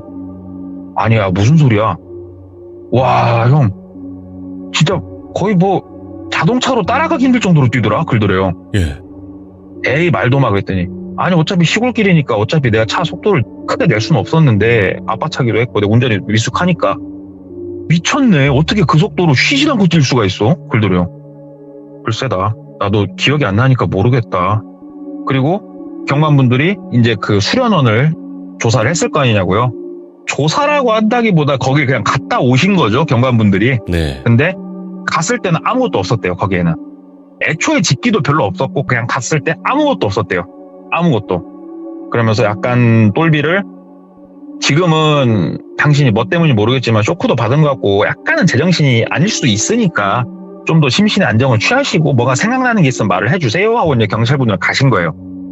그래갖고 이제 집에 가가지고 내가 뭔가에 홀렸었나? 미쳤었나? 그래가지고 큰아빠가 이제 막 물어볼 거 아니에요. 네. 그래서 얘기를 했대요. 쭉 자세하게 제가 지금 얘기한 것처럼 쭉 설명을 했대요. 이래저래 해가지고. 그래서 나왔다고. 그랬더니 큰아버지가 한복을 입고 목소리가 걸걸하고 단아하게 생기셨다는 그분이 나와서 그랬다는 거야? 별들어서 그렇다고. 너 조금 네가 꺼려지겠지만 너 내일 아버지한테 좀 다녀와라. 그러더래요. 예. 아버지요? 아버지한테 가가지고 한번 얘기 좀 해봐라. 아니 아버지하고 뭔 얘기를 해줘. 아버지 얼굴 보기 싫습니다. 큰아버지. 그러니까 나도 잘 기억이 안 나는데 말이야. 똘비야. 그분이 내 기억에 맞으면 네 어머니시거든. 그러더래요. 예. 예? 저희 어머니요? 이게 나도 하도 예전 일이고 네 어머니가 결혼식을 제대로 치르지도 않았었어. 그냥 어느 날 문득 널 데리고 왔었고 나 얼굴 한 번인가 두 번밖에 못 봤는데 네 어머니가 무속일을 하시는 분이라고 들었거든. 아버지한테만 가서 얘기해봐라. 그러더래요. 그래서 알았다고 그러고 아버지한테 갔대요. 예. 면회 신청을 하고 아버지한테 얘기를 했대요. 쭉 얘기를 하니까 아버지가 그래 네 어머니 모습이 맞다. 네가 네 엄마 모습을 어떻게 하냐? 그러더래요. 목소리가 쇳소리 나고 생긴 걸 막 얘기했을 거 아니야. 어떻게 다 나은지. 이게 저희 어머니 모습이냐고. 네 엄마라고. 엄마는 언제 돌아가셨냐고. 너 낳고 얼마 안 있다가 돌아가셨다고. 그냥 나도 왜 죽었나 모르겠다고. 그냥 솔직하게 얘기해가지고 잠깐 사랑이 불타 올라가지고 어떻게 보면은 불장난이었는데 그렇게 됐다고. 그래서 참 아버지도 참 대단하시다고. 예. 무당하고 그러고 싶었냐고. 무섭지도 않냐고. 사람이 어쩔 것이냐고. 나 살아있지 않냐고. 열심히 살아 계시라고. 그러고 나서 아버지한테 한 2주 정도 있다가 한 번 더 찾아갔대요. 왜 찾아갔냐면 꿈에 어머니가 한 번 더 나왔대요. 꿈에 어머니가 한 번 더 나와가지고 아빠 얼굴 한 번 더 보라고. 그래서 꿈에서 그랬대요. 엄마냐고. 대답 안 하더래요. 그리고 네 꿈에 나오는 거 마지막일 거라고. 그래서 다시 아빠한테 갔대요. 그랬더니 아빠가 안 그래도 너 부르고 싶었는데 부를 방법이 없었다고. 아버지 말씀해 보시라고. 그랬더니 내가 학교에서 네 얘기를 쭉 했는데 이야 그거 창조경제라고. 무슨 창조경제 말씀이십니까? 니들이 거기서 깊은 잠에 빠져들면 예. 니들 어디로 갈 것 같냐고. 니들 몸 필요한 곳으로 가는 거라고. 예. 니들이 거기서 깊은 잠에 빠져들면 고통 없이 다음 삶을 준비할 수 있게 해주는 게 아니고 깊은 잠에 빠져들면은 새근새근 자는 상태 그대로 다른 데 옮겨가지고 네가 필요한 다른 분들한테 싹 나눠주는 와. 그거일 거라고. 예. 그 소리 듣는데 맞네 싶더래요. 진짜. 아 맞네 맞아. 내가 나와서 본 모습들 이렇게 다 맞네. 그러면서 아빠가 니는 어쩌다 참 그래도 참 네 애미가 그래도 자식이라고 너 하나 살린 것 같다. 어디 용한 점집이라도 가가지고 감사하다고 뭐 굿이라도 한 판 해달라고 해라. 아무튼 뭐 내가 애비로서 할 말은 없다만 살아서 축하한다. 그러고 들어가시더래요. 나와가지고 아이고 참 진짜로 못될 뻔했구나 내가 네. 싶어가지고 이제 몇 군데 더 수소문도 하고 알아본 거예요. 똘비가. 그러면서 되게 재밌는 걸 알게 된 게 뭐냐면은 강의를 듣고 팔찌를 채워주고 했잖아요. 그리고 강의를 할 때 전등불을 켰다가 껐다가 막 이렇게 나이트클럽처럼 그걸 하면서 강의도 했었고 막 그랬다고 그러더라고요. 근데 이런 모든 방식들이 예전에 한참 세계 2차 대전 뭐 이런 전쟁이 있었을 때 뭔가 세뇌 교육을 할 때 쓰는 방식이에요. 그게 오. 상징성 있는 물건을 주고 머리에다가 주입을 시키는 거죠. 그렇게 사람을 세뇌를 시키는 과정이었던 거예요. 그게 정상적인 사람은 다음을 기약할 생각이 있는 사람이 정말 흔치 않잖아요. 별로 그렇지 않은 사람들을 모아다가 너는 할 수 있어 처음에 용기를 주다가 천천히 그런 방법을 이용해서 세뇌를 시킨 후에 이제 그 사람이 필요한 여러 명한테 나눠주는 거예요. 네. 그리고 나서 수소문해서 용한 무당을 찾아갔대요. 엄마한테 감사의 굿이 됐건 기도가 됐건 뭘 한 번은 해야겠다 싶어가지고 네. 나를 살려줬으니까. 그래서 무당분한테 가가지고 뭐 이런 일은 있어서 감사 혹시 뭐 전해줄 수 있냐고. 그냥 반신반의. 뭐냐면 당집을 안 다녔으니까 똘비야 그 당시에. 그랬더니 무당이 뭐 이렇게 하더니 야 너는 내가 알려줄 테니까 다른 데로 가보라고 글들여. 그래가지고 왜 그냐고 그랬더니 너는 그래야 될 것 같다고. 내 선에서 뭐가 안 될 것 같다고. 내가 지금 여기 써주시는 이분한테 가라고. 내가 연락 넣어놓으려니까. 그래서 진짜 어디 산골짜기로 갔대요. 알려준 곳을. 당집도 아니고 무속인 분들이 이렇게 기운받으러 가는 그런 산 같은 데 있잖아요. 그런 곳이었다고 그러던데 갔더니 나이가 꽤나 있으신 분이었대요. 예. 여성분이셨는데 가가지고 뭐 얘기는 들었다고 하면서 하는데 갑자기 접신 비슷한 걸 하시잖아요. 무당분들이. 진짜 서럽게 우시더래요. 그분이. 진짜 서럽게 울면서 네 어머니가 너 살리려고 본인을 포기했다고. 이분 말을 그대로 빌리자면 이승과 저승의 경계가 있고 거기를 넘나들 수가 없잖아요. 사실은. 원래 안 되죠. 예. 그래서 꿈으로나마 잠깐, 그것도 정확하게가 아니고 이런 수준도 이게 위험한 수준인데 나와가지고 똘비 몸에 비닐해서 뛰어버린 거예요. 이 무당분 말로는. 자식 하나 살리겠다고. 근데 예. 이래버리면 어머니의 영은 그냥 소멸인 거예요. 소멸. 인과율이죠. 예. 예, 그러니까 윤회를 할 수 없다. 네. 근데 이거를 감수하고서라도 자기 자식 한번 살리겠다고 어머니가 불사른 거예요. 자기를. 그래갖고 막 펑펑 우시면서 막 가슴을 치면서 너 진짜 세상 똑바로 살으라고. 엄마가 죽어서 자기의 모든 앞으로 윤회를 포기하고 살린 게 너니까 똑바로 살으라고. 그래서 그분은 지금 그래도 작지만 가게 제대로 운영하고 계시고 사람답게 잘 사신다 하더라고요. 그러니까 예. 저도 친하신 분 통해서 얘기를 잘 전해듣게 됐는데 어떻게 보면 참 가슴 아픈 얘기고 어떻게 보면은 무섭고 이런 방법으로 사람 홀려다가 필요한 사람한테 나눠주는 참 나쁜 사람들이 있구나 또 듣게 된 얘기였고 예. 또 전달해 주시면서 이 메인 얘기를 해주신 분이 했던 말이 참 소름 돋는 게 뭐냐면 세월이 지날수록 시간이 지날수록 가치가 높아지는 게 뭔지 아세요, 돌비님? 우리 사람이에요. 의학이 발전하면 발전할수록 빼갈 게 많아진답니다. 맞네. 그때는 나를 가져가면 뭐 2-3개 쓸모가 있었다면 지금은 10개, 15개 쓸모가 있는 거죠. 그런 얘기를 했다고 그러더라고요. 동네꼬마님의 이야기를 들으면요. 사람이 싫다? 진짜. 사람이 이게 싫어요. 결국은 다 또 돈이잖아요, 또 이게. 맞네요. 네, 네. 그래서 제가 돈하고 친하게 안 지내요. 그래서 제가 힘든가 봐요. 아무튼 마지막까지도 진짜 이렇게 해주신 말씀이 아무도 부정할 수 없는 그런 말인 것 같고 진짜 사람이 싫다. 진짜 사람이 무섭고 싫네요. 오늘도 너무너무 소름 끼치고 진짜 충격적인 이야기 감사합니다. 고맙습니다. 네, 감사합니다. 네. 여러분들이 이런 이야기를 들으면요. 항상 하시는 질문들이나 답변이 있어요. 뭐 이게 진짜 이런 일이 있어? 혹은 설마 뭐 이런 이야기들 정말 많이 하시는데 여러분들 잘 한번 생각을 해보세요. 귀신에게 고통받는 사람이 많아요? 사람에게 고통받는 사람이 많아요? 여러분들은 어떠신가요? 여러분들의 생각을 댓글로 꼭 남겨주시길 바라겠습니다. 시청해주신 모든 분들 감사드립니다. 고맙습니다.